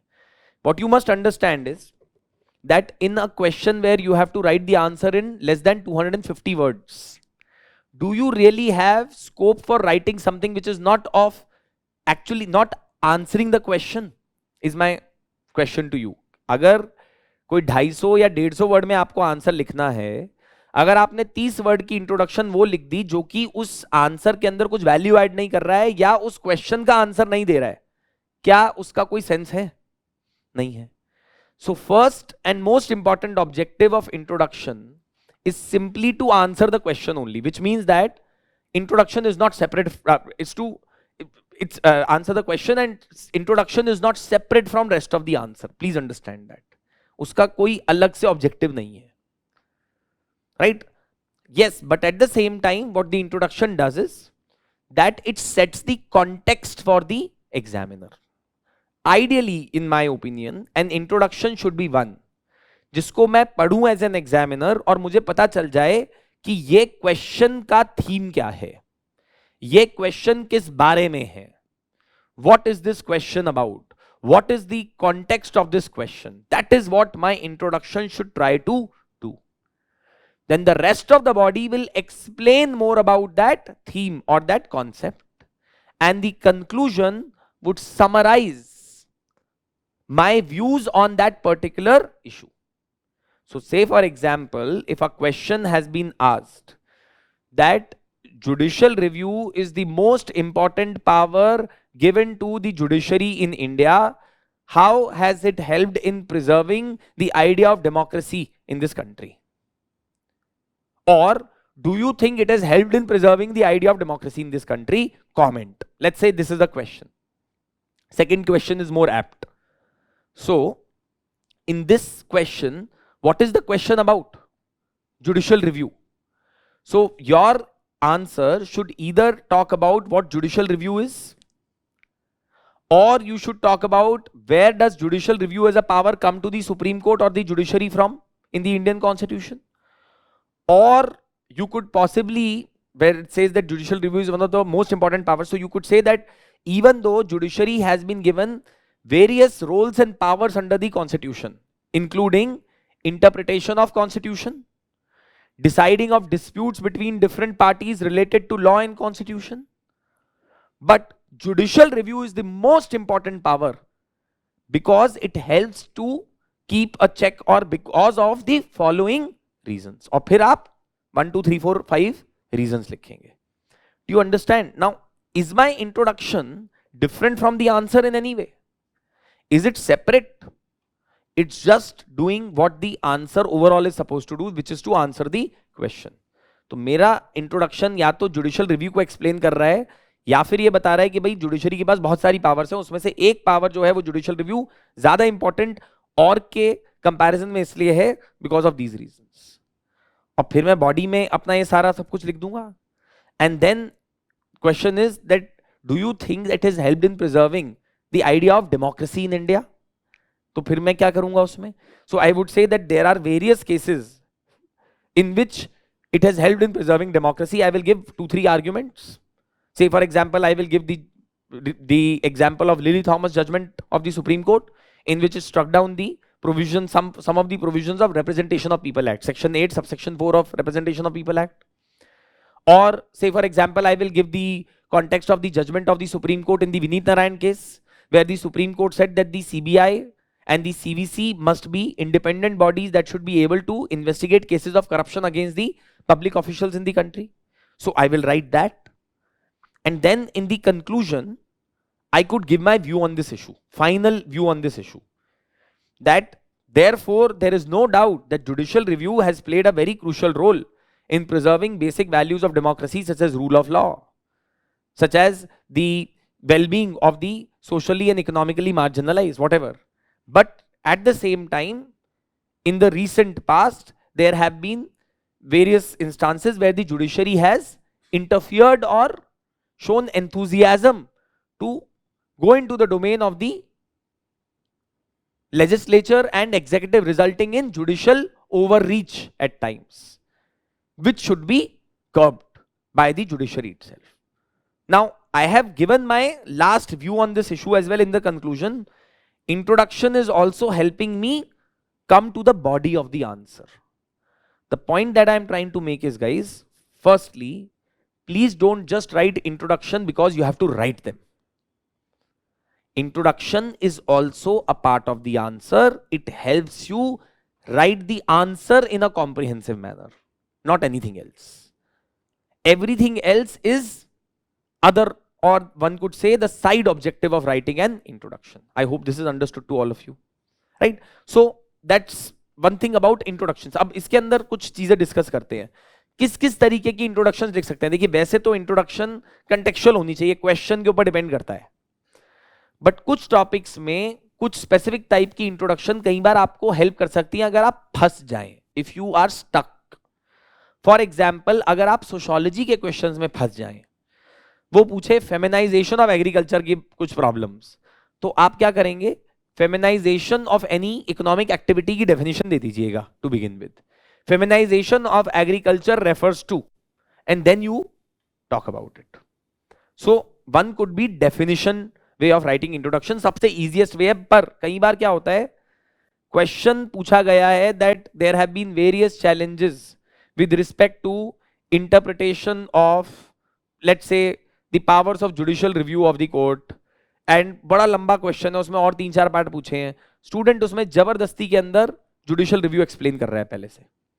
और I will show you some examples as well of some questions that we have got from previous year, जहां पे कई बार स्टूडेंट डेफिनेशन का एक से स्टार्ट करते हैं इंट्रोडक्शन, जो कि रेलेवेंस नहीं है। For example, I will give you the question.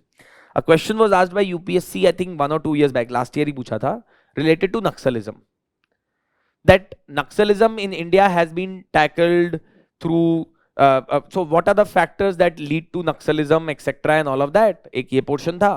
Then the second part of the question was that what are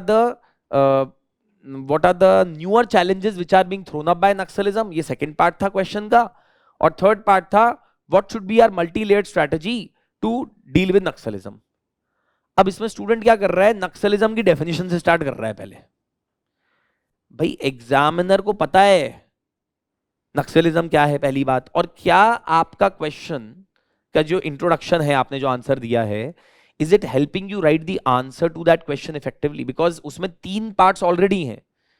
what are the factors that have led to rise of naxalism, what is the emerging problems related to naxalism, and what should be the multi-layered strategy. अगर आप इन तीनों के ऊपर भी 60-70 words देंगे and with some conclusion, that itself is going to take it to 250 words. और अब आप उसमें नक्सलिज्म की डेफिनेशन लिख रहे हैं। Naxalism is a problem which has been growing in the central parts of India for last 40 years, where people have taken up the armed rebellion against the state due to and whatever, और उसको फिर आप explain कर रहे हैं। You can do that, but there can be better introduction. For example, when it is saying factors leading to Naxalism, you could talk about Naxalism has become a big problem for the Indian security agencies. It has expanded to more than 200 districts or 100 districts or whatever. And these many number of lives have been claimed due to Naxalism. Some of the reasons that have led to this problem are as follows. उसको Naxalism, यार वो ये समझता है ना, आपको Naxalism की definition पता है ना, तभी तो आप फैक्टर्स लिख रहे हैं, तभी तो आप स्ट्रैटेजी लिख रहे हैं, आप नक्सलिज्म की डेफिनेशन लिख रहे हैं। So definition never doesn't work all the time, in some places it may work, right?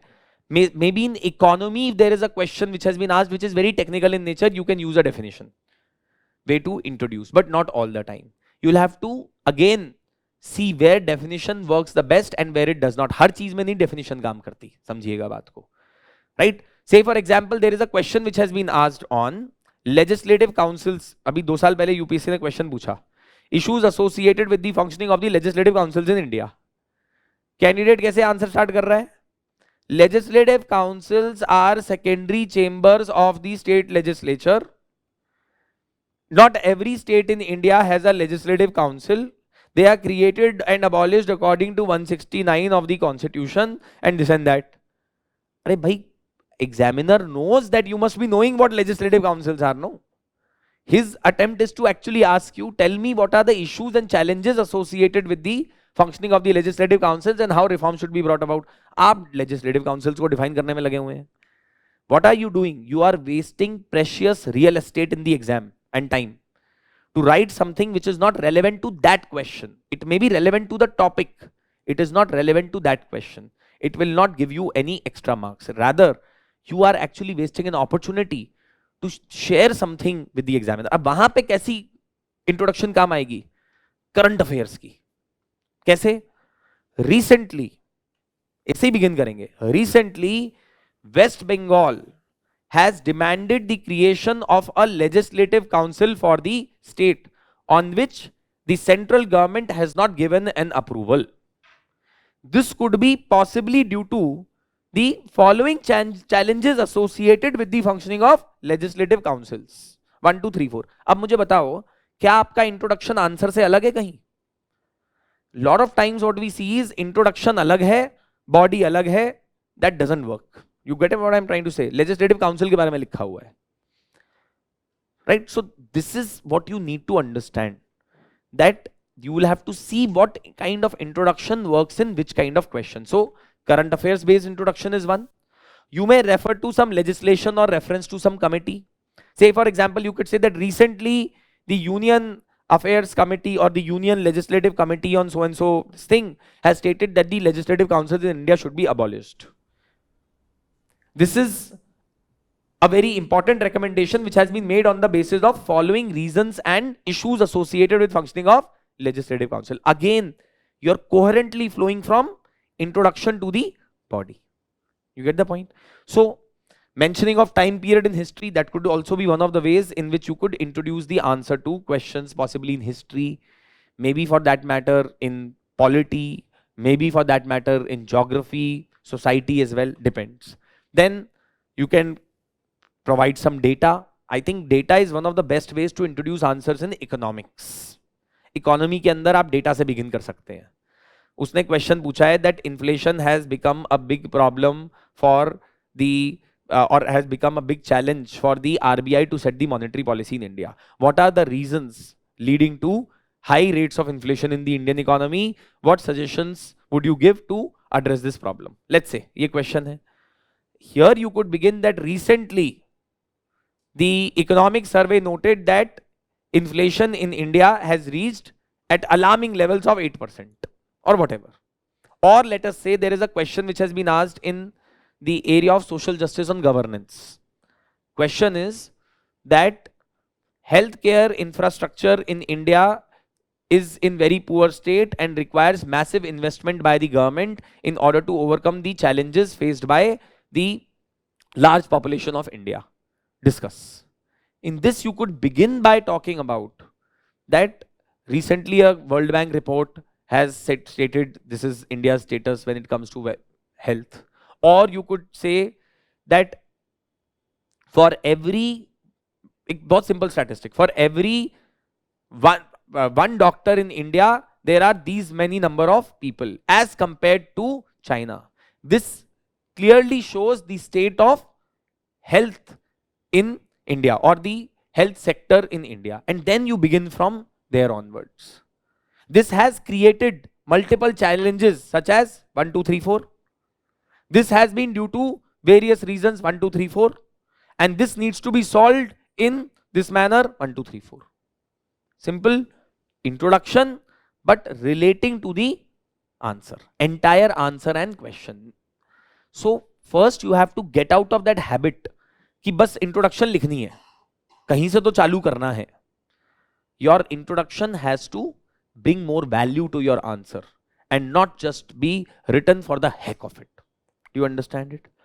पूरी डिस्कशन में आपने देखिए मैंने अभी तक सिर्फ यही बात करी है कि पहले ऑब्जेक्टिव जानिए, डायग्राम बनाना है क्यों बनाना है, अंडरलाइन करना है क्यों करना है, आंसर राइटिंग करनी है क्यों करनी है. पहले जब वो आंसर क्लियर होगा then only you will be able to proceed further, right? So then providing data, quoting report findings, reference to articles of the constitution, etc. So this is about introduction, and I'll come to it with the help of examples in a bit. And then the last part of this is before we get into actual answer writing exercise. Yes, you have a question. को दीजिए mic. Sir actually दो questions थे. Sir जैसे जो legislative councils वाला question था उसमें तो सर आपने डायरेक्ट वैसे स्टार्ट कर दिया, मतलब कहते हैं रिसेंटली जैसे वेस्ट बंगाल वाला था, फिर उसका डायरेक्ट चैलेंजेस लिख दिए, तो मतलब तो क्या हो गया? मतलब वही पूछना सर कि डायरेक्ट क्या है उसमें? मैंने कॉन्टेक्स्ट सेट किया. yes, आप चाहते हो समा बांधना चाहते हो, आप मतलब शायद आप पहले आलाप गाना चाहते हो, फिर उसके बाद जो है मुखड़े पे आएंगे, फिर उसके बाद जो है अंतरे पे आएंगे, हाँ, फिर गाना खत्म करेंगे फिर से कोई उसके साथ. तो ऐसे तो नहीं सर, वर्ड लिमिट भी तो नाम की चीज है आपके पास. क्या लिखेंगे आप बताइए मुझे आप उस क्वेश्चन में? जी सर, मतलब यही पूछ रहा था कि अगर हाँ, एक तो लाइन मैं का भी यही तो छोटा बता confusion रहा हो हूँ, तो चलेगा. यही मैं एग्जैक्टली आपको बता रहा हूं. आप कह रहे हैं कि सर वो तो आपने डायरेक्टली बिगिन कर दिया. सर बिकॉज आपके पास इतना स्कोप ही नहीं है एग्जाम में ना कि आप इधर उधर की बातें करें। आपका आंसर डायरेक्ट टारगेट करना चाहिए क्वेश्चन को। मेरा आंसर कोई इधर उधर की बात नहीं कर रहा है, इंट्रोडक्शन ही तो है वो इसलिए आपको अजीब लग रहा है क्योंकि आप चाह रहे हैं इंट्रोडक्शन, तो हमको लगता है कि कुछ अलग होना चाहिए। सर किताब में इंट्रोडक्शन होता है जहां पे ऑथर क्या करता है, समराइज करता है किताब पढ़ने वाले को। 20 आंसरों को पहले आप समराइज करेंगे इंट्रोडक्शन में, फिर आप बॉडी लिखेंगे, फिर आप कंक्लूजन में क्या लिखेंगे। मेरी बात समझ रहे हैं? है ना? 250 वर्ड की चीज में इंट्रोडक्शन नहीं होती एग्जैक्टली। आप बात समझ रहे हैं? वो जब आपने 10,000 वर्ड का एस्से लिखा है ना, एस्से जब आप लिखते हैं 1000 वर्ड का, उसमें इंट्रोडक्शन है to introduce the topic. Here the idea is to just answer the question by setting some relevance of that answer with the help of your introduction. ये ऑब्जेक्टिव है। सर सेकंड क्वेश्चन ये था sir, जो नक्सलिज्म वाला जैसे question था जिसमें मतलब डेफिनेशन का आपने कहा था, तो सर मतलब हमको कितना अज्यूम करना चाहिए कि एग्जामिनर को कितना मालूम है? मतलब नहीं, अब अरे सीधे हम सर technical एग्जामिनर शुरू को करें। सब कुछ मालूम है पहली बात तो। लेकिन सर अब सीधे टेक्निकल शुरू कर दे तो फिर उसमें ये भी तो सर एग्जामिनर को सब कुछ मालूम है पहली बात, ये मानते हो? ठीक है सर। वो एग्जामिनर है ना, उसको पता है ना कि नहीं पता है? नहीं पता है। उसको तो सब पता है। बात ये आ रही है कि आप नक्सलिज्म की डेफिनेशन वहां पर लिख कर क्या रहे हैं? Purpose serve. What is the purpose which is being served in a question where he is already asking you advanced aspects of Naxalism? He is asking you what are the factors of Naxalism. He is asking you what are the evolving issues associated with Naxalism. He is also asking you, tell me strategy to deal with Naxalism. And you are telling him, let me first tell you what is Naxalism, sir. Then I will come and tell you what are factors. You get my point? अगर आपको interview में पूछेगा, वो suppose कीजिए interview में वो पूछेगा, अच्छा so Mister X you must have been, you are from Chhattisgarh, Naxalism is a big problem in your state, you will say yes sir, so what has led to Naxalism? You will say sir please wait, let me explain Naxalism to you first. Naxalism is a big problem, sir, in our state. This was a problem that began in 1916, Naxalbadi, sir. That's how the name Naxalism comes. Charu Majumdar galvanized the people, the communist revolutionaries in West Bengal, and Naxalism was born out of the communist movement, and he formed CPI-ML, sir. Then after a few years, he was arrested. He will say कि बेटा मैंने आपसे पूछा था what are the factors for rise of Naxalism in your state. I did not ask you to tell me about history of Naxalism. You get the point? Similarly, let's say if there is a question which has been asked on trace the evolution of Article 21 with the help of the judgments of the Supreme Court of India from ADM Jabalpur or A.K. Gopalan to Manika Gandhi. You say, sir, wait. Constitution of India is a very lengthy document which includes fundamental rights under part 3. आप समझिए मेरी बात को, मैं क्या कहना चाह रहा हूं. ये वही है जो आप कह रहे हो कि मैं डेफिनेशन दूंगा पहले नक्सलिज्म की. नहीं सर, मतलब वो था कि कितना अज्यूम करना चाहिए अगर हम सीधा टेक्निकल. नहीं सर, सीधा टेक्निकल नहीं है सर. मैं वही समझा रहा हूं आपको. Please get out of that mindset first, that there has to be an introduction which has to be something separate and exotic from rest of the answer. Introduction, अगर आप 50 वर्ड इंट्रोडक्शन पे खर्च कर देंगे जो कि आंसर को नहीं, क्वेश्चन को आंसर नहीं कर रहा है, आपने 50 वर्ड वेस्ट कर दिए, is what I am saying. So your 50 words should help in explaining the question or the answer in fact. जब आप फंस जाएं बिल्कुल, तब आप ये सब लिख डालिए. जब कुछ पता ही नहीं है तो फिर क्या करेंगे? तो फिर पर जब आंसर में मार्क्स चाहिए सर, तो you will have to in 250 words try to write the best answer possible with all the 3 aspects of that question covered. ठीक है? Thank you sir. Okay, yes, हाँ. Sir, as we are discussing about the approach to introduction, sir, if the question is asked in relation with UCC, I just created a question right now as an example. Tell me the question. If UCC attacks the basic structure of equality among different sections of society, explain It's my approach to introduction. Can I start like this? Like this, Uttarakhand becomes the So your question, I'll reframe, is does UCC affect the basic structure of constitution in terms of equality? है ना ये question है, discuss. ठीक है, okay. And in introduction, can I write like this? Uttarakhand becomes the first state in India after independence to implement UCC in its region, and so on, XYZ. You can start with that, but at the same time, in this question, Okay. you will have to explain what UCC is, at least in one line, in introduction or later. I will introduce that. So yes, you can start with current affairs happening, no problem. You can start with that Uttarakhand has become, or recently Uttarakhand has enacted a law to implement the UCC in their state, right? UCC is this. These are some of the important aspects of why UCC is required. But at the same time, some critics argue that it challenges certain principles of the constitution. These are 1, 2, 3 of those arguments. But फिर आप उसके ऊपर अपना final conclusion देंगे.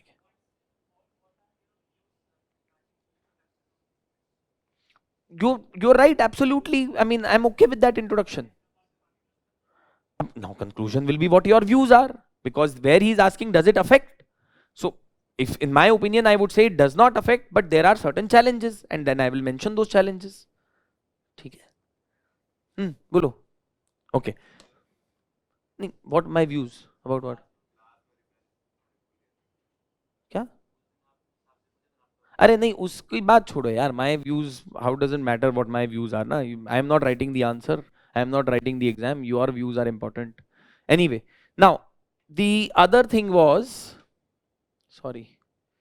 अरे ये सब कहाँ पीछे आगे चला गया और बहुत.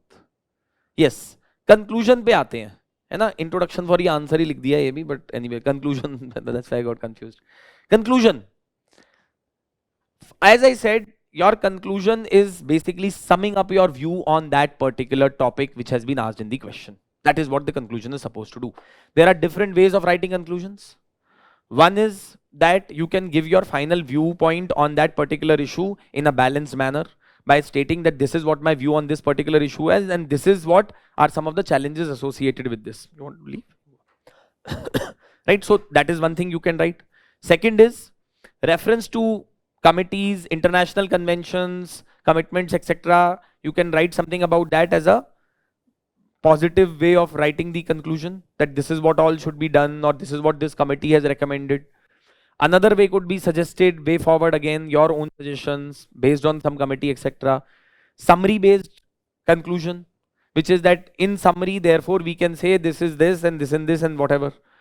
Quote based introduction, as for Dr. Ambedkar would say. So for example, if there is a question which has been asked that has Indian constitution been successful in its functioning, discuss. बहुत broad ended question है. आपने सब अपना conclusion लिख दिया, end में आप लिखेंगे, और and then उस question में ये भी portion है that can the failure of the success of Indian constitution, or can the failures of effective implementation of constitution be blamed on the constitutional provisions itself? ये question है. अब आप सब कुछ लिख लुका के अपना कंक्लूजन में लिखेंगे. आपका व्यू पॉइंट ये है कि भाई कॉन्स्टिट्यूशन में तो प्रोविजंस थे, हमने कैसे इसको चलाया है ये तो हमारे ऊपर ही है. Constitution was well intended. There are problems with constitution, but they have been addressed through various amendment procedures and they can be amended further as well. But to blame the constitution for this is wrong. So how can you just sum up this conclusion in one line?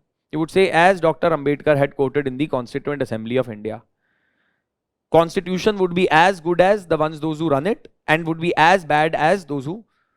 So if it is in good hands, it will become a good constitution. If it is in bad hands, it would, despite all the best provisions of the world, end up being the worst constitution. Right? And you would conclude your answer. So you could use a quote-based kind of a thing as well. You don't need to necessarily learn exact or remember exact quotes, guys. Even broad quotes should be enough. And then lastly, reform-based conclusion, that these are the changes that should be brought about, etc. and all of that could also be one of the ways. We'll discuss some of the questions and you will be able to understand this better. Right? So I always say that, this exercise of learning answer writing does not come to you in one day. It's a process that you have to invest in day in and day out, and then eventually you would improve with this.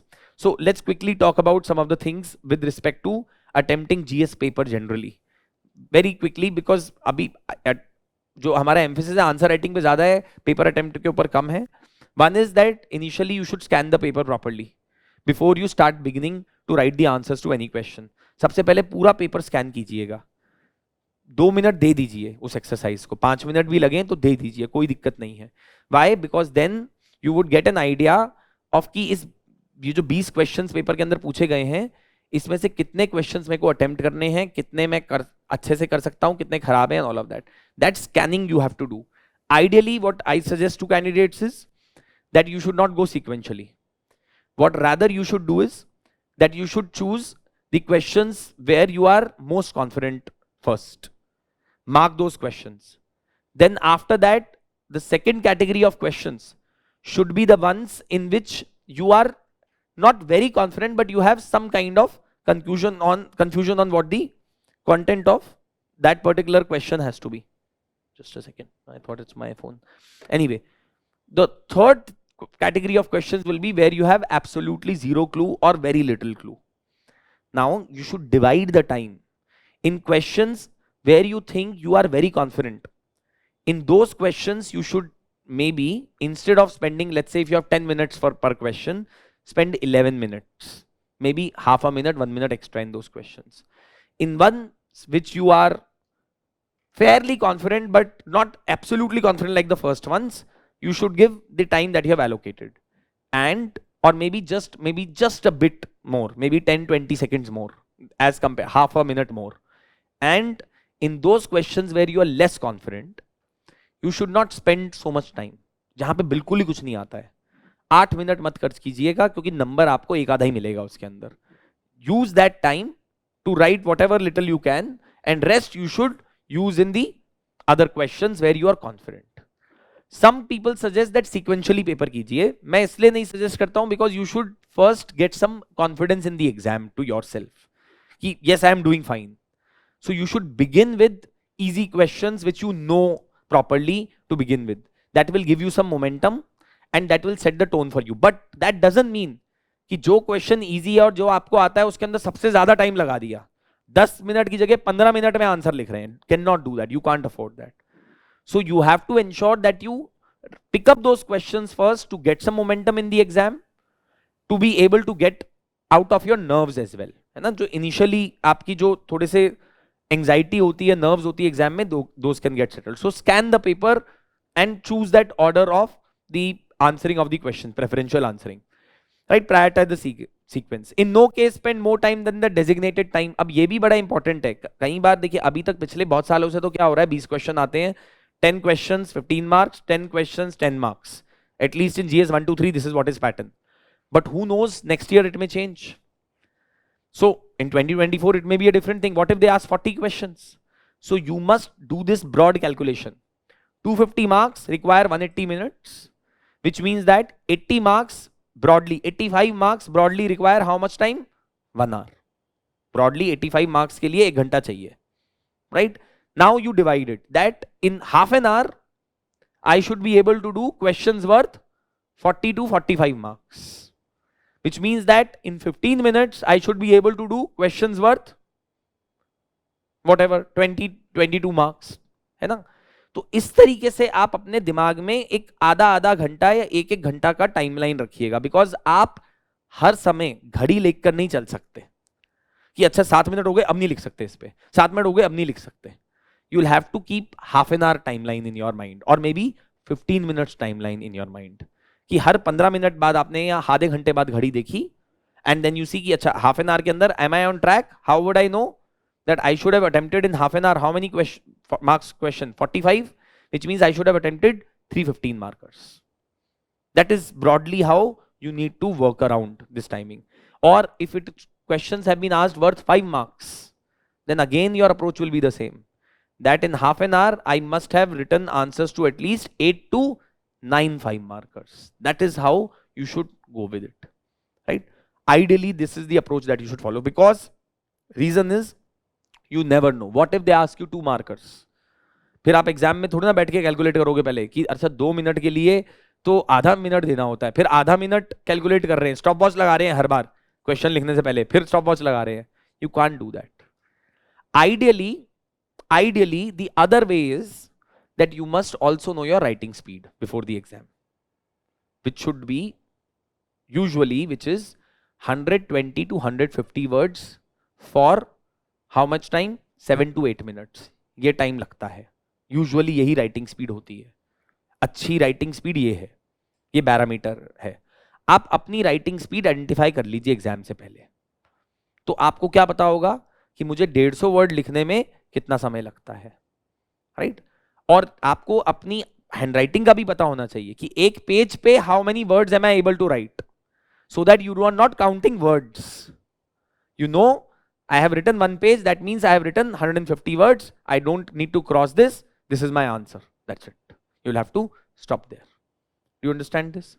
So this is another thing. And then read the question multiple times. मैंने ये भी कई बार देखा है, जल्दबाजी में anxiety होती है, इतना प्रेशर होता है, क्वेश्चन कुछ और पूछ रहा होता है, आंसर कुछ और समझ में आता है और कुछ और ही लिखा जाता है, and then you don't end up getting marks. So it's very important that you must read the question multiple times. I always suggest that even when you are reading the when you are writing the answer, तब भी बीच बीच में question पढ़ते रहिएगा. One, because it at times gives you more ideas while you read the question multiple times. Also, it ensures that if in case you have made a mistake in interpreting the question earlier, at least you can do some course correction later.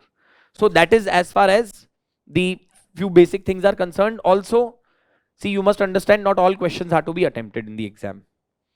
There will be out of 20 questions, maybe at times 1 or 2 or 3 questions which you would not know the answer to. You must leave those questions. Rahul Dravid used to know which are the balls to be left and which are to be played. That is why he went on to become one of the greatest batsmen in India's test history. You also need to know कि अगर question में कुछ नहीं आता है तो जबरदस्ती मत अटेम्प्ट कीजिएगा उसको, स्पेशली फैक्चुअल क्वेश्चन है अगर. तो अगर थोड़ा ब्रॉड एंडेड क्वेश्चन है, let's say he has asked you about the impact of the implementation of GST, आपको एग्जैक्ट नहीं भी पता है तो आपको 3-4 चीजें तो पता ही है ना कि इससे इकोनॉमी इंप्रूव हुई होगी, इससे ट्रेड इंप्रूव हुआ होगा, इससे कहीं ना कहीं टैक्स कलेक्शन इंप्रूव हुई होगी. तो आप 2-3 पॉइंट ऐसे ब्रॉडली लिख दीजिएगा. बहुत ज्यादा मार्क्स नहीं मिलेंगे पर आधा एक नंबर मिल जाएगा. पर अगर वो क्वेश्चन पूछ रहा है 101st कॉन्स्टिट्यूशनल अमेंडमेंट एक्ट के प्रोविजन बताओ, आपको पता ही नहीं है कुछ 101st कौन सी चीज है, आप सोच रहे हो एनजेएसी है कि जीएसटी है, मुझे पता नहीं है, then you should not attempt that question. It's a waste of time. You will only get 0 in that. Second is, not all questions can be attempted with same perfection also. Also, answer जब आप लिखना भी शुरू करें, please don't expect your answers to be perfect in nature. There would always be imperfection. आपको अगर आप जो आंसर जो आप फाइनली एग्जाम में लिखेंगे और पहले बार जो आंसर लिखा होगा उसमें जमीन आसमान का फर्क होगा. और मैं ये भी बता दूं आपको, जो सेलेक्टेड कैंडिडेट्स भी आंसर लिखकर आते हैं टॉपर्स, ऐसा नहीं है कि वो मतलब एकदम आसमान से उतर के आते हैं. And the kind of answer that they write are like absolutely perfect and like great. They also write bad answers.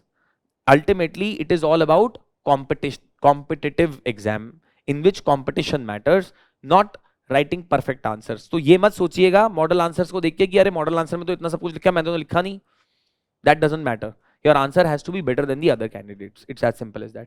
Then don't try to play over smart with the examiner. आपको नहीं पता है फिर भी जबरदस्ती के अंदर आप उसके अंदर क्वेश्चन के ऊपर आंसर लिख कर आ रहे हैं. Examiner will not like it. That will also reflect poorly on your integrity as well. Also, I have told you it's all about inches in the examination. आधा नंबर इधर, एक नंबर उधर. That is what is going to make a difference. आपका IPS में selection हो जाएगा, 2 number से रह जाएंगे IAS. पूरी जिंदगी आपको ये मलाल रहेगा कि काश मैंने उस क्वेश्चन के अंदर ढंग से आंसर लिख दिया होता तो I would have been an IAS and this IAS officer would not be giving directions to me, right? Because there is a lot of this inter service rivalry etcetera as well, right? Especially if you want service of your choice. You wanted some particular cadre, you ended up missing that cadre by just 1 rank. You will then be again regretting this your entire life. Ki, what if I had done that? So do remember half a mark is very important. Then go with the flow while writing and thinking, है ना? थोड़ा सा ये natural process भी है answer writing. Write in language that comes naturally to you and revise your answers as you are writing them. There is no time in the examination later on to revise the answers that you have written. For example, there was this one question that was asked by UPSC in 2016 in the mains examination in paper 3. What is allelopathy? Discuss its role in major cropping systems of irrigated agriculture. कुछ लोगों को allelopathy तो नहीं पता था, लोगों को एलियोपैथी जरूर पता था. So some people ended up writing about allelopathy. That will only give you a 0, nothing else. One question was asked that what are the aims and the objectives of McBride Commission of the UNESCO? What is India's position on this? ये question 2016 में UPSC ने पूछा. ये 1980s की commission है, पता नहीं कहां से पूछा है क्वेश्चन. इसकी क्या इंस्पिरेशन थी ये आज तक मुझे समझ में नहीं आया. Most of the candidates did not know anything about this topic unless except the ones those who had studied some IR and those who knew about UNESCO's functioning, etc. Other than that, 99% of the candidates could not attempt this question also. Now, some candidates thought Mac seems McDonald, globalization, McDonald से relate किया, फिर globalisation को UNESCO से relate किया और पता नहीं कुछ उल्टा सीधा लिख कर आ गए. You will not get marks like that. You see? So you have to be very sure of what you are writing. Just don't write any rubbish. It will not give you any kind of marks in the exam. Now, how do we learn all of this? As I say that the only, the quote goes, the only way to learn mathematics is to actually do the mathematics. The only way to learn batting in cricket is to actually go and bat. The only way to learn a forehand in tennis is to actually go on the court and to learn that. There is no other way that you can learn anything by just learning the theory. आप किताब पढ़ लीजिएगा, tennis के अंदर Roger Federer कैसे forehand मारता है, backhand मारता है, आप नहीं उसको सीख पाएंगे unless you actually go and apply that with the help of drills. So, few things that we also need to keep in mind subject wise. In GS paper 1, geography, try to use these things in order to add more value to your answers. Try to add maps, names of places wherever you can in order to add more value. For example, if there is a question that has been asked on the relationship between the problems of coal industry in India. Even though this is a problem about problems of coal industry in India, you drop in a few names of places where coal industry is located in India. Or let's say there is a question which has been asked on that the textile industry in India is suffering from huge losses in present day era. What are the reasons? Drop names of few places where textile industry is located in India. So that is the first thing that you should do. Second is, try to talk about social and economic impact of various geographical things that are happening. Say for example, you can talk about the social impact of, let's say for example, if there is a question which has been asked on phenomenon of fog, or there is a question which has been asked on the monsoons. Question में उसने नहीं पूछा है social economic impact of monsoons, or let's say he said that explain the mechanism of monsoons and how do the westerly winds affect it or whatever, ऐसा कुछ question पूछा है उसमें. आप अपने कंक्लूजन में या कहीं पे इंट्रोडक्शन में you can talk about socio economic impact of monsoon. It makes a difference. For example, you could say that monsoons play a very significant role in India's agriculture and societal और festivals और culture. Some of the reasons because of which monsoons get delayed in India are as follows.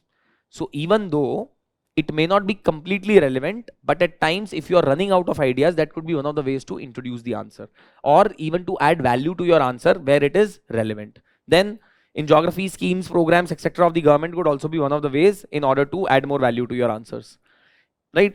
So इसके कुछ examples वगैरह मैंने दिए हुए हैं, जैसे as per NITI Aayog composite water management index. तो एक क्वेश्चन वाटर रिसोर्सेज के डिप्लीशन के बारे में था, पर आपने यहाँ पे नीति आयोग की रिपोर्ट के बारे में कुछ लिख दिया. देन सिमिलरली एक और एग्जांपल मैंने इकोसिस्टम रेस्टोरेशन का दिया हुआ है, इसको आप देख लीजिएगा. Then in geography of course drawing maps etcetera, you can see this is distribution of bamboo in India, this is a map of the iron ore regions in the world, right? Such elaborate maps have been drawn. This really helps. You may not remember all these places, but even if a few you can mark, that will definitely give you edge over your competitors, right? So for example, question on in what way floods can be converted into a sustainable source of irrigation and all weather inland navigation in all the weather inland in navigation in India. So you can show some of the rivers, major rivers of India, and you can show how inland navigation can help in connecting some of the major towns in the country or major cities in the country. Then another question that was asked was एक और ये answer है of one of the toppers from the earlier years, Suharsh Bhagat. Do you agree that there is a drive towards increasing use of fossil fuels after the Fukushima nuclear disaster? Discuss the availability of coal in the world and in India. So he has, instead of writing down where all coal fields are located in the world, just drawn this particular diagram. In order to talk about the coal distribution in India, he has drawn this diagram of in India. And again, you see labeling has been done so well, box has been drawn around so properly, legend has been drawn in this map as well. Then on top of that, in history, use maps if possible to explain certain things. Say for example, what civil disobedience movement के ऊपर आपको लिखना है, तो आप उसके अंदर एक मैप बना के इंडिया का छोटा सा बता सकते हैं सिविल डिसोबीडियंस के क्या क्या सेंटर्स थे, right. Similarly you examples of art etc can be drawn with in the art and culture. Significance of art you should talk about in art and culture. That is also something which you should do as far as art and culture is concerned. वहां art and culture में suppose कीजिए question आया है on let's say temple architecture, or let's say there is a question which has been asked on the seals of ancient India. तो आप उनका objective या कोई सोशल इकोनॉमिक इंपैक्ट भी लिख दीजिएगा, social cultural significance of those seals back in the day. Examiner will realize that you are not only able to talk about the seals but also, because उसने तो सिर्फ आपसे पूछा ना टेल मी अबाउट सील्स, आपने बस लिख दिया सील्स की ऐसे ऐसे सील्स मिली हैं. सोशो इकोनॉमिक इंपैक्ट या उसकी सोशो इकोनॉमिक सिग्निफिकेंस या सोशल कल्चरल सिग्निफिकेंस लिखेंगे, that will also be useful. Then on top of that, in society you can draw diagrams, give more of examples in society as much as possible, link to other topics of polity, governance, articles of constitution, judgments of the court etc से relate कीजिएगा society के अंदर, especially women rights, child rights, इन सब के ऊपर जब बात हो रही हो. In polity and governance, of course, constitutional provisions, court judgments, numbers and statistics that you may have from various reports etc, diagrams you can draw, again flowcharts and all of those things to explain some concepts, and reports and committees to get more marks, right. So diagram of reasons of crimes against the juvenile and how the juvenile so question was about how Juvenile Justice Act addresses the problems of the child crimes, and just reasons for crimes were written here, and how juvenile justice addresses those was written in this particular paper. Then in answer, then let's move further. I'll come to इसको बाद में अभी discuss करेंगे because we are like already short of time. International relations, you may use the, अगर कुछ नहीं समझ में आ रहा है कई बार, you should know a bit about the history of the relation that India has with that country, ancient times or maybe in the medieval times. Say for example, if you have to talk about the India-Japan relationship, so you can talk about, let's say, beginning from Buddhism, just to set the context. It's talking about that India and Japan can become a formidable force and can help each other. So you start by just giving your introduction that India and Japan have been closely linked to each other even in the earlier times with the threads of Buddhism. We share a lot of common values with each other. Even in the present day times, we can develop our relationship with each other in multiple areas like this. So again, a way to make your answer seem different from the other candidates. And Pascal approach, political, economic, social, cultural, administrative, legal. IR के अंदर ये multi dimensional approach बहुत बार काम करती है. देखिए ये polity में काम नहीं करती है. पॉलिटी में उसने सवाल पूछा है जुडिशियल रिव्यू के ऊपर, आप उसके अंदर पेस्कल अप्रोच लगा रहे हैं, doesn't make any difference. Pascal approach, political, economic, social, cultural, administrative, legal dimensions of a particular issue. Let's say you have to talk about that again, India-US relationships are going to shape the future of the world, discuss. So you say that India and US coming together can shape the politics of the world in this manner. India and US, strong US relationships can help in shaping the economy in this way. It can help in changing the cultural values this way, the law in this way. So that is how you can look at multi-dimensional aspects with respect to IR. And then of course, international treaties etc can also be brought in. Then, तो जैसे ये question था anyway, भी फिर गया ये. Yeah. What do you understand by the string of pearls? How does it impact India? It will impact India politically, it will impact India economically, it will impact India legally, whatever. So you can think of dimensions like that in IR. You understand that? Then, GS paper 3, economy के अंदर statistics मैंने आपको बताया, known views of scholars, Dr. Amartya Sen, Noam Chomsky, whatever, you can use some of these views as well. John Reyes, it could be Abhijit Banerjee, whatever, है ना. तो इस तरीके के views आप use कर सकते हैं. Yes, he has a question, इनको दे दो एक बार mic.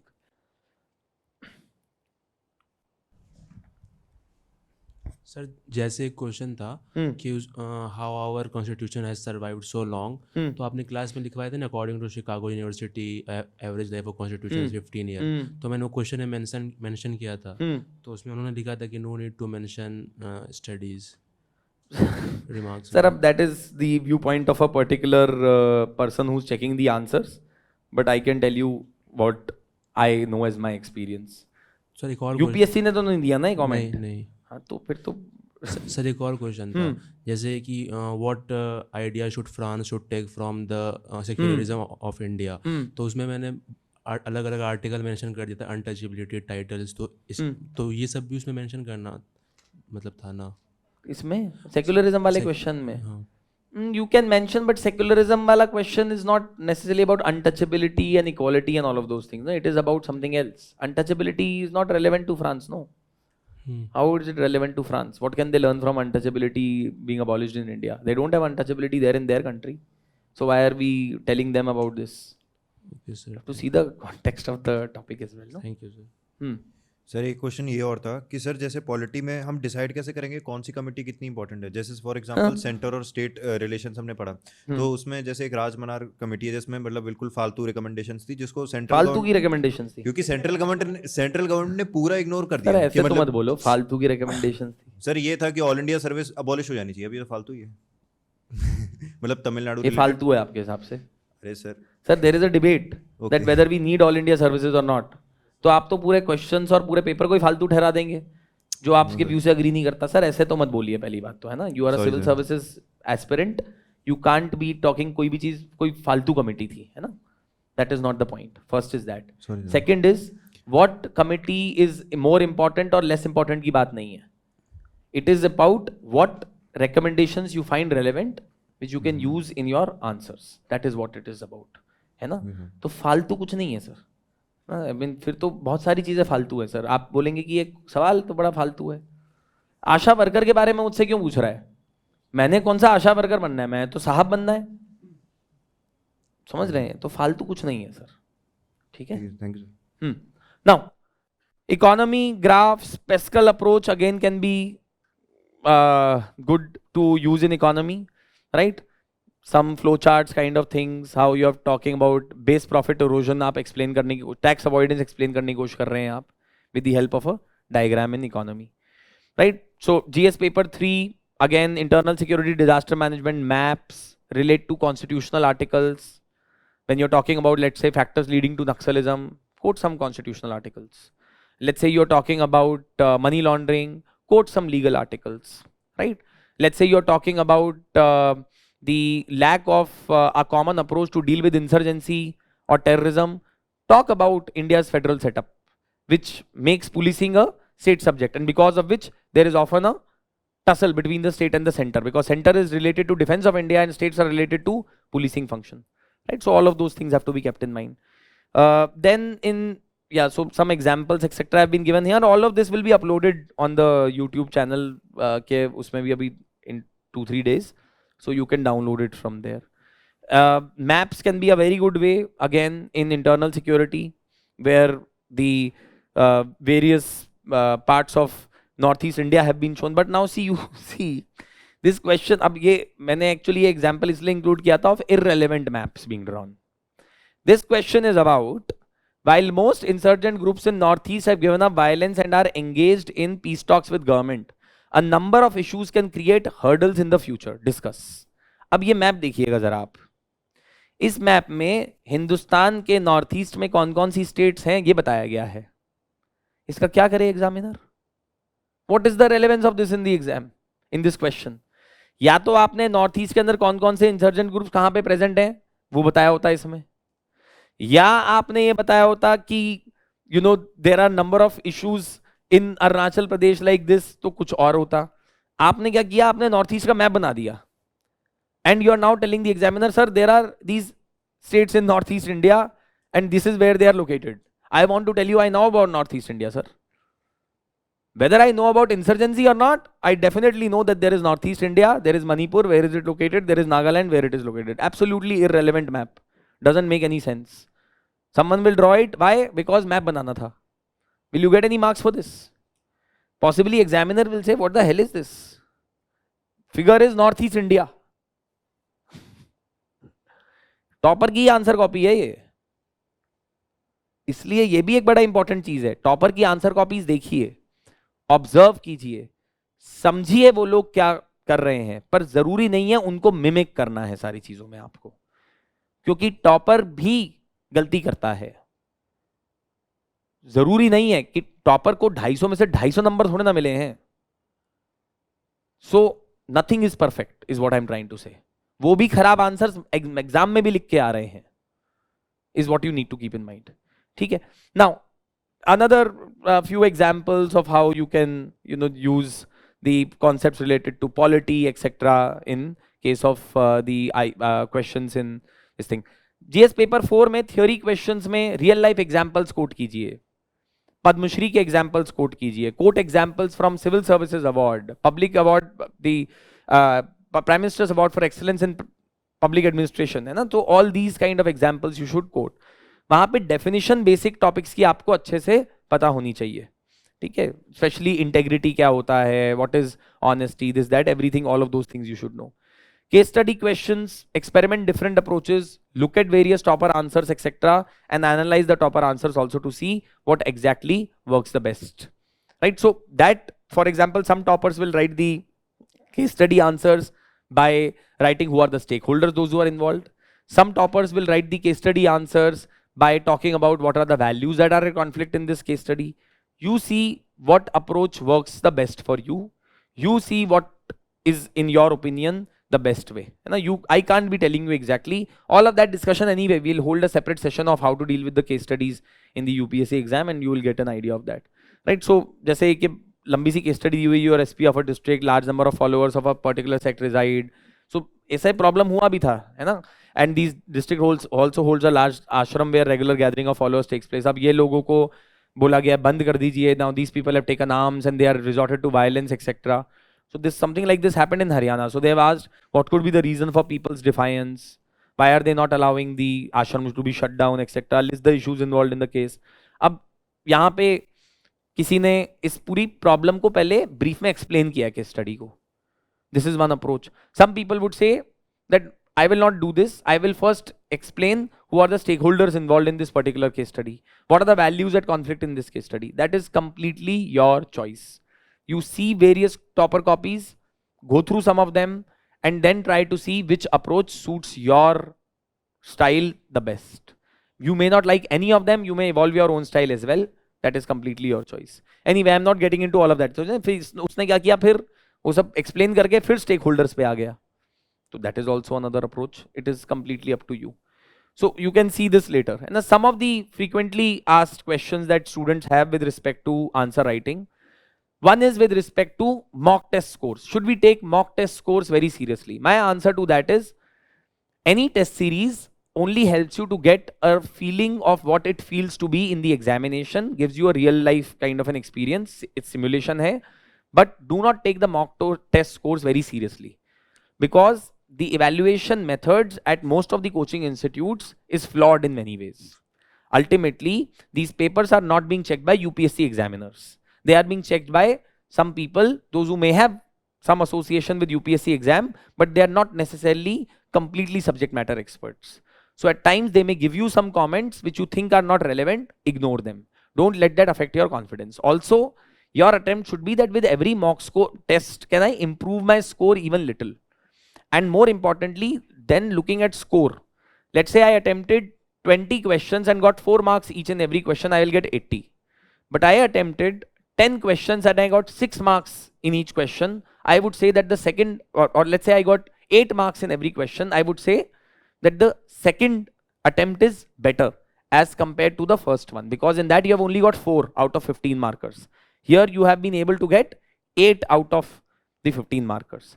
So try to improve the score that you are getting in the questions rather than the overall score. Overall score will take care of itself in the examination. Second is how to write more in less. Try to analyze, sit with your answers, see could I have written it in lesser words. For example, according to the report given by Pratham NGO, which is called as Asar, so many percentage of children in India cannot read or write or whatever. You will write as per Asar report by Pratham. Simple. Right? So try to find those ways in which you can write down things in a very short and a lucid manner. Then how to practice regularly, that I will just show to you in a bit. Do we have to adhere to word limit? Of course you have to adhere to word limit. If you would not adhere to word limit, what will happen? You will end up writing less number of questions in answers in the paper. You will miss out on some 1 or 2 questions that you knew the answer to, and that would mean a loss of at least 10-15 marks. Paragraph versus point writing.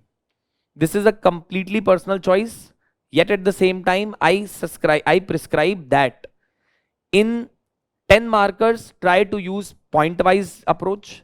In 15 markers use a combination of points and paragraph writing, because paragraph writing makes your answer seem so simplistic that it takes the essence out of the answer. But at the same time, if you write just paragraphs in 10 markers etc., you will not be able to write the answer properly. So both approaches should be combined ideally, but especially in 10 markers try to use point wise writing. But points should not be something which are written which cannot be deciphered by the examiner. So that's the point. Then and lastly, directive words. Some people ask ki sir, discuss, analyze, comment, ye wo, iske andar kya farak hai? Broadly speaking, they are not really going to make a lot of difference. Unless, let's say, question is saying critically examine and the other one is saying elaborate. Usme farak hai. Elaborate means you have to explain that statement, elucidate statement. Critically examine means that you must critically look at that statement from both the sides, right? So you must possibly give some arguments in favor of that statement, but you must look at the critical aspects also. So do not bother so much about these, especially analyze, discuss, comment, ये सब एक ही है. इसके ऊपर अपना फालतू भेजा मत खराब कीजिएगा. मेरे को नहीं लगता कि जो एग्जामिनर भी क्वेश्चन बनाता है उसमें वो एनालाइज, कमेंट, डिस्कस जो है सोच के रखता है, वो कुछ भी लिख देता है. And I am genuinely telling you, what matters is the question, what matters is the context of the question, not necessarily discuss etc and all of that. Unless of course you cannot be confusing give examples with critically examine. You cannot be confusing give examples or justify with examples with explain. You get my point? So that is all that you need to keep in mind. Otherwise iske upar bahut zyada time nahi apna spend karna hai, right? How do you begin practice answer writing is my question. Now for that, what I would suggest is, for all the beginners, pick up newspapers and you can start your first answer writing practice. This was an article that came in the newspaper just a week back, 4-5 days back, in the Hindu, text and context, understanding the delimitation exercise. This explained what is delimitation, explained why we have frozen the delimitation on the basis of 71 census. What are some of the issues that the southern states etc and northern states are getting into with respect to delimitation? And lastly, what is going to be the way forward in order to deal with this delimitation challenge in India that we are going to face very soon? Now, in this particular question, in this particular thing, or in this article, you can frame once you read the article, frame a question on the basis of this article. आजकल तो अगर आप Indian express की subscription लें online वाली, तो उसमें वो भी फैसिलिटी होती है. इंडियन एक्सप्रेस का वो एक यूपीएससी वाला, यूपीएससी की वाला एक है ना. So they give questions also. So you have questions, you have editorials, start writing answers to those questions. You don't need to know about the entire delimitation, you don't need to know entire polity. You just need to read this article properly. You will understand what this is. And then on the basis of that, start writing your answer. So question भी यहाँ पे ही frame कर दिया है इसने. What does delimitation mean and what are the constitutional provisions that deal with it? लिख सकते हैं आंसर की नहीं लिख सकते हैं? Why were the seats frozen as per 1971 census? Can we write this or not? Will the fresh exercise go against federal principle giving an advantage to certain states over the others? Can you write this or not on the basis of article? Yes. So do that exercise to begin with, and then you move on to previous year questions and test series questions and previous year test series questions with model answers, etc. Similarly, an article appeared in the newspaper just a couple of days back that MS Swaminathan has been awarded Bharat Ratna, how agricultural scientists help India achieve food security. इसके ऊपर question क्या बनेगा? Elaborate upon the contributions made by Dr. MS Swaminathan to India, especially his contribution in the field of making India secure with respect to food grains or ensuring India's food security. और या फिर दूसरा question, what do you understand by food security?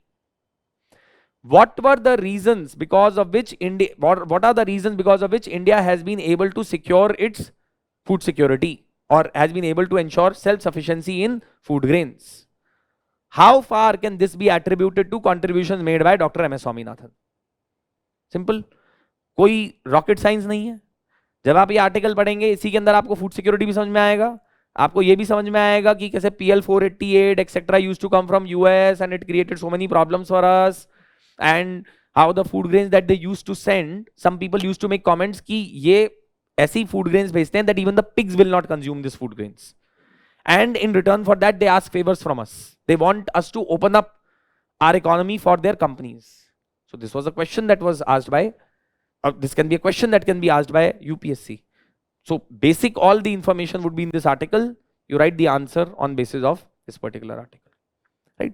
So actually, to be very honest, I wanted to discuss a lot more. I wanted to take up few practice questions, etc. as well. I'd got a lot of them, but somehow we just ran out of time today, and this is where I will stop. Okay, just with respect to basics of answer writing, but maybe we can conduct another session where we just take up questions, because to cover the basics of answer writing and then to get into exactly dealing with questions as to how we write answers to questions is another topic. वो अपने अंदर 1-2 घंटे का session है minimum.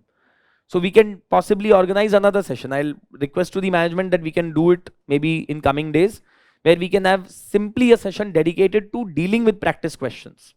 So maybe you can attend at that point of time and we can take up those things. If you have any questions right now with respect to whatever we have discussed, so you please, yes. So एक बार इनको दे दीजिए mic. Sir जैसे कोई 25 को मतलब 25 को target कर रहा होगा तो डेली लिमिट्स मतलब डेली कितना और उसने answer writing. My suggestion will be, if you are targeting 25 exam, you must write 1 or 2 answers to begin with on the basis of newspaper reading. How that will help you? It will help you improve your answer writing skills. It will help you improve your writing skills. It will help you also revise what you're reading in the newspapers. Once you have done a sizable portion of the syllabus, maybe 3-6 months later, once you have covered most of the things, then you start picking up previous year mains questions and start writing answers to those questions topic wise. Thank you, sir. Right? Yes. Sir answer लिखते समय जो भी parliamentary committees के recommendations हैं, law commission के recommendations हैं, या भी जो भी डेटा है, इंडिसेस हैं, उन चीज़ों को साइमल्टेनियसली यूज कैसे करें आंसर्स में, एक कंसोलिडेटेड वे में, एक कॉस्मोपॉलिटन वे में. वेरी गुड क्वेश्चन है. और साथ में सर दूसरा क्वेश्चन ये है कि जो टॉपर्स के मॉक आंसर्स हैं उनसे हम लर्निंग्स किस वे में ले सकते हैं while writing answers. Both very relevant and very good questions. First one, my suggestion will be that you make a separate notebook, or in your notes only leave some space for writing according to topics, recommendations of important committees, noting down examples of schemes and programs of the government, noting down various views of scholars on those particular issues related to that. Don't have it at a separate place. Ideally, keep it there only, so that when you are revising the topic, you know all of that related to that topic. Sir जैसे मैंने preparation कर रहा हूँ तो मैं 1/3 part पे note लिख रहा हूँ, हाँ. और 1 जो पार्ट होते हुए छोड़ दे रहा हूँ, तो वहाँ पे स्कीम्स वगैरह हाईलाइट करके, स्कीम्स, प्रोग्राम्स, कमिटीज की रिकमेंडेशंस, 2-4-5 चीजें, और उसको जब आप नोट्स पढ़ें वो तो उसको भी पढ़िएगा. और इनफैक्ट मैं तो ये बोलता हूँ, जब आप प्रीवियस ईयर क्वेश्चंस के आंसर्स लिखें भी तो आप वो खोल के रख लीजिएगा साथ में अपने, and write that as examples in your previous year questions. और जब आप घर पे टेस्ट सीरीज के क्वेश्चंस अटेम्प्ट कर रहे हैं, just like that, not test series but test के क्वेश्चंस अटेम्प्ट कर रहे हैं ऐसे ही बाद में, तो उससे क्या होगा, you will keep it in your memory once you are applying it, even खोल के भी रखा हुआ है तो. So that is one. Second, topper answers, how we can use it. Try to pick up 2-3 toppers. My suggestion will be that spend 10-15 days reading their answers and trying to write the answers to those same questions on by yourself as well, and then comparing your answers. It's not necessary that their answers will be better. You may also write better answer, but you will have some reference to compare your answers with. So that is one. Also, try to see which topper style is liked by you the best and try to pick up that particular style. Thank you. Yes, she has a question. So there are some questions which starts from statements and then they ask questions. Just like in 2019, they ask Parliament power to amend the Constitution is a limited power and it can't be enlarged into an absolute power. And then they ask question. So sir, how can we use this statement? So this statement itself is actually in context of the question itself, which is that in Keshwananda Bharati case and before Keshwananda Bharati case, through the constitutional amendments and through 42nd, what did the Parliament try to do? It tried to give itself unlimited powers to amend the constitution.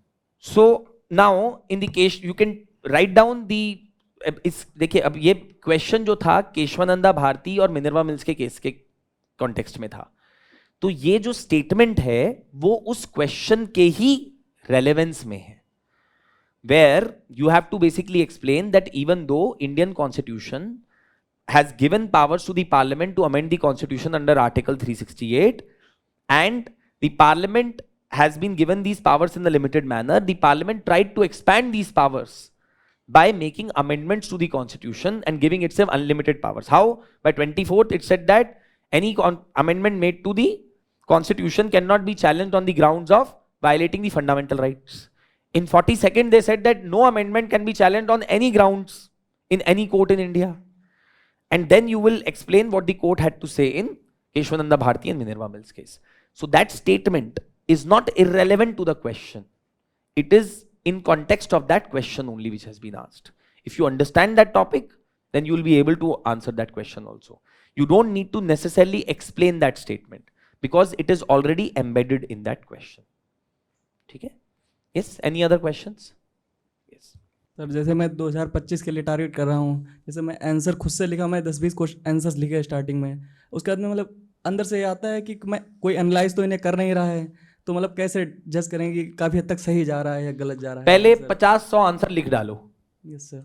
और जो मैंने बोला best तरीका ये है, answers आप improve कर पा रहे हो कि नहीं, जब ये 50-100 आंसर्स आप लिख डालें, जैसे मैंने अभी आपको बताया ना न्यूज़पेपर्स वगैरह के थ्रू, उसके बाद आप क्या कीजिए, आप वो आंसर्स उठाइए, वो क्वेश्चंस उठाइए जिसके लिए टॉपर्स क्वेश्चंस के आंसर लिख चुके हैं पहले, टॉपर्स कॉपीज के साथ अपने आंसर लिखिए उन टॉपिक्स पे जो आप जिन पे आंसर्स लिख सकते हैं, और आप उन क्वेश्चंस को कंपेयर कीजिएगा अपने आंसर्स को उनके आंसर्स के साथ। एक ये। दूसरा, टेस्ट सीरीज के क्वेश्चंस होते हैं, जब आप 50-100 आंसर लिखेंगे टेस्ट सीरीज में अपीयर कीजिए, उससे आप जब मॉडल आंसर्स भी मिलेंगे आपको और आपको इवैल्यूएशन भी मिलेगा, that will give you some idea. But जरूरी नहीं है टेस्ट सीरीज ज्वाइन करना, you can always do it on your own as well. Yes sir. How? As I said, see in the market you will find the test series questions with model answers of all the coaching institutes. You find them? Yes sir. You write the answers to them, try to compare with the model answers and get some idea, and try to analyze the topper answers as much as possible and write answers to compare your answers with their answers. Thank you sir. Okay? Yes, any other questions? Yes sir, can we write short form in answer writing like ECI, FCI according to question, the okay need of question? So good question है ना, should we use abbreviations in our answers, ECI, FCI? Some of the short forms, known ones, you can write. Say for example, ECI you can't write every time Election Commission of India, so you can write. Ideally what you should do is that you should write, अगर answer में 3-4 बार लिखना है, beginning में आप election commission of India bracket में ECI लिख दीजिए and then you can use ECI ideally. But आपको लग रहा है कि नहीं मेरे पास टाइम ही नहीं है अभी, तो some of these known ones you can use ECI और possibly UN। You get my point? UNESCO, right? These you can use, but you can't write, say for example, JA. Now what is JA? I don't know. Whether it is judicial activism or whether you are talking about judicial adventurism, what you are talking about, I don't know what that is. You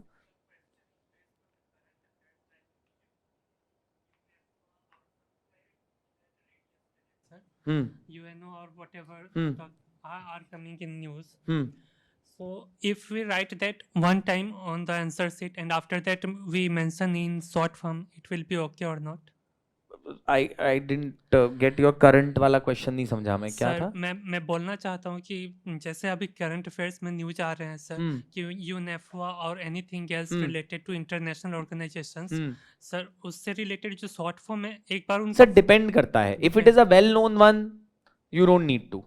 If you think that it is not that well known, then you explain it once. एक बार उसको elaborate करके लिख दीजिएगा. तो एक बार elaborate करके लिख देंगे और उसके बाद फिर आप उसके बाद आप यूज कीजिए. ऑफ कोर्स अब PRI है, अब आप PRI लिख देंगे तो वो बोलेगा क्या है ये PRI, बट आपने एक बार कम से कम पंचायती राज इंस्टीट्यूशन लिख दिया, then you write PRI, then it is acceptable to the examiner. ठीक है. He also understands, he also understands that you are writing in a constrained environment, so it's acceptable to them also, right? Any other questions? Right? Okay, thank you so much. So I'll also, as I said, that I'll see if we can arrange another session where we do a practice of how we apply these concepts. ये जो definition वाला conclusion वो लिखते हैं, introduction लिखते हैं, conclusion कैसे लिखते हैं, we'll try to do that as well, so that you actually get a hands-on practice. As we said कि अभी तक हमने सिर्फ theory discuss करी ना, आज भी तो हमने वही किया. Unless we actually apply those in a proper environment, we'll not be able to learn that. Right? Fine. Thank you so much for attending the session. Efficient planning and effective follow-through are the twin pillars of a robust exam preparation strategy. In an intensely competitive environment like the UPSC CSE, meticulous planning and a strong initial push are of paramount importance. Avail the chance to gauge the competition nationwide and strengthen your exam preparation with the Vision IAS All India GS Prelims Open Mock Test 3. The test offers key features like All India ranking to gauge your standing among aspirants nationwide, Vision IAS post-test analysis for a comprehensive understanding of your strengths and weaknesses, complete coverage of the UPSC CSE GS Prelims syllabus to ensure you are well prepared, alignment with the UPSC exam pattern to mimic the real test environment. Available online on 25th February 2024. Attempted from anywhere and free of cost within the 2-hour test window.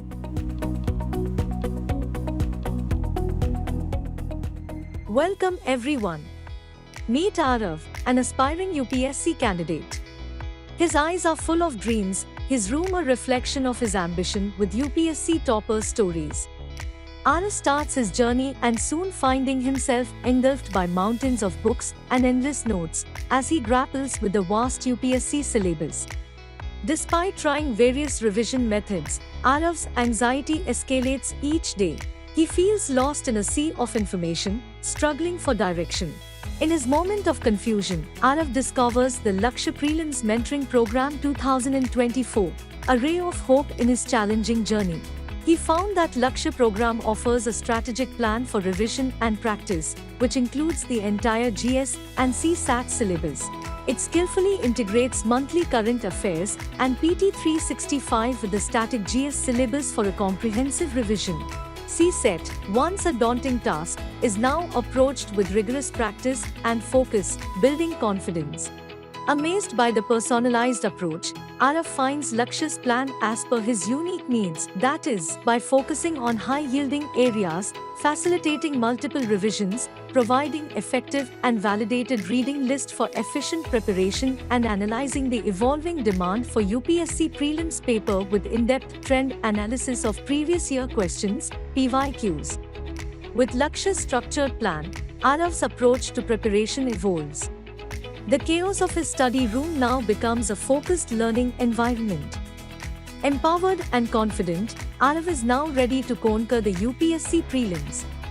The once daunting task now appears within his reach. Interested in learning more or registering? Visit visionisas.in/Lakshya or call us on these numbers. Start your successful journey with Vision IAS today.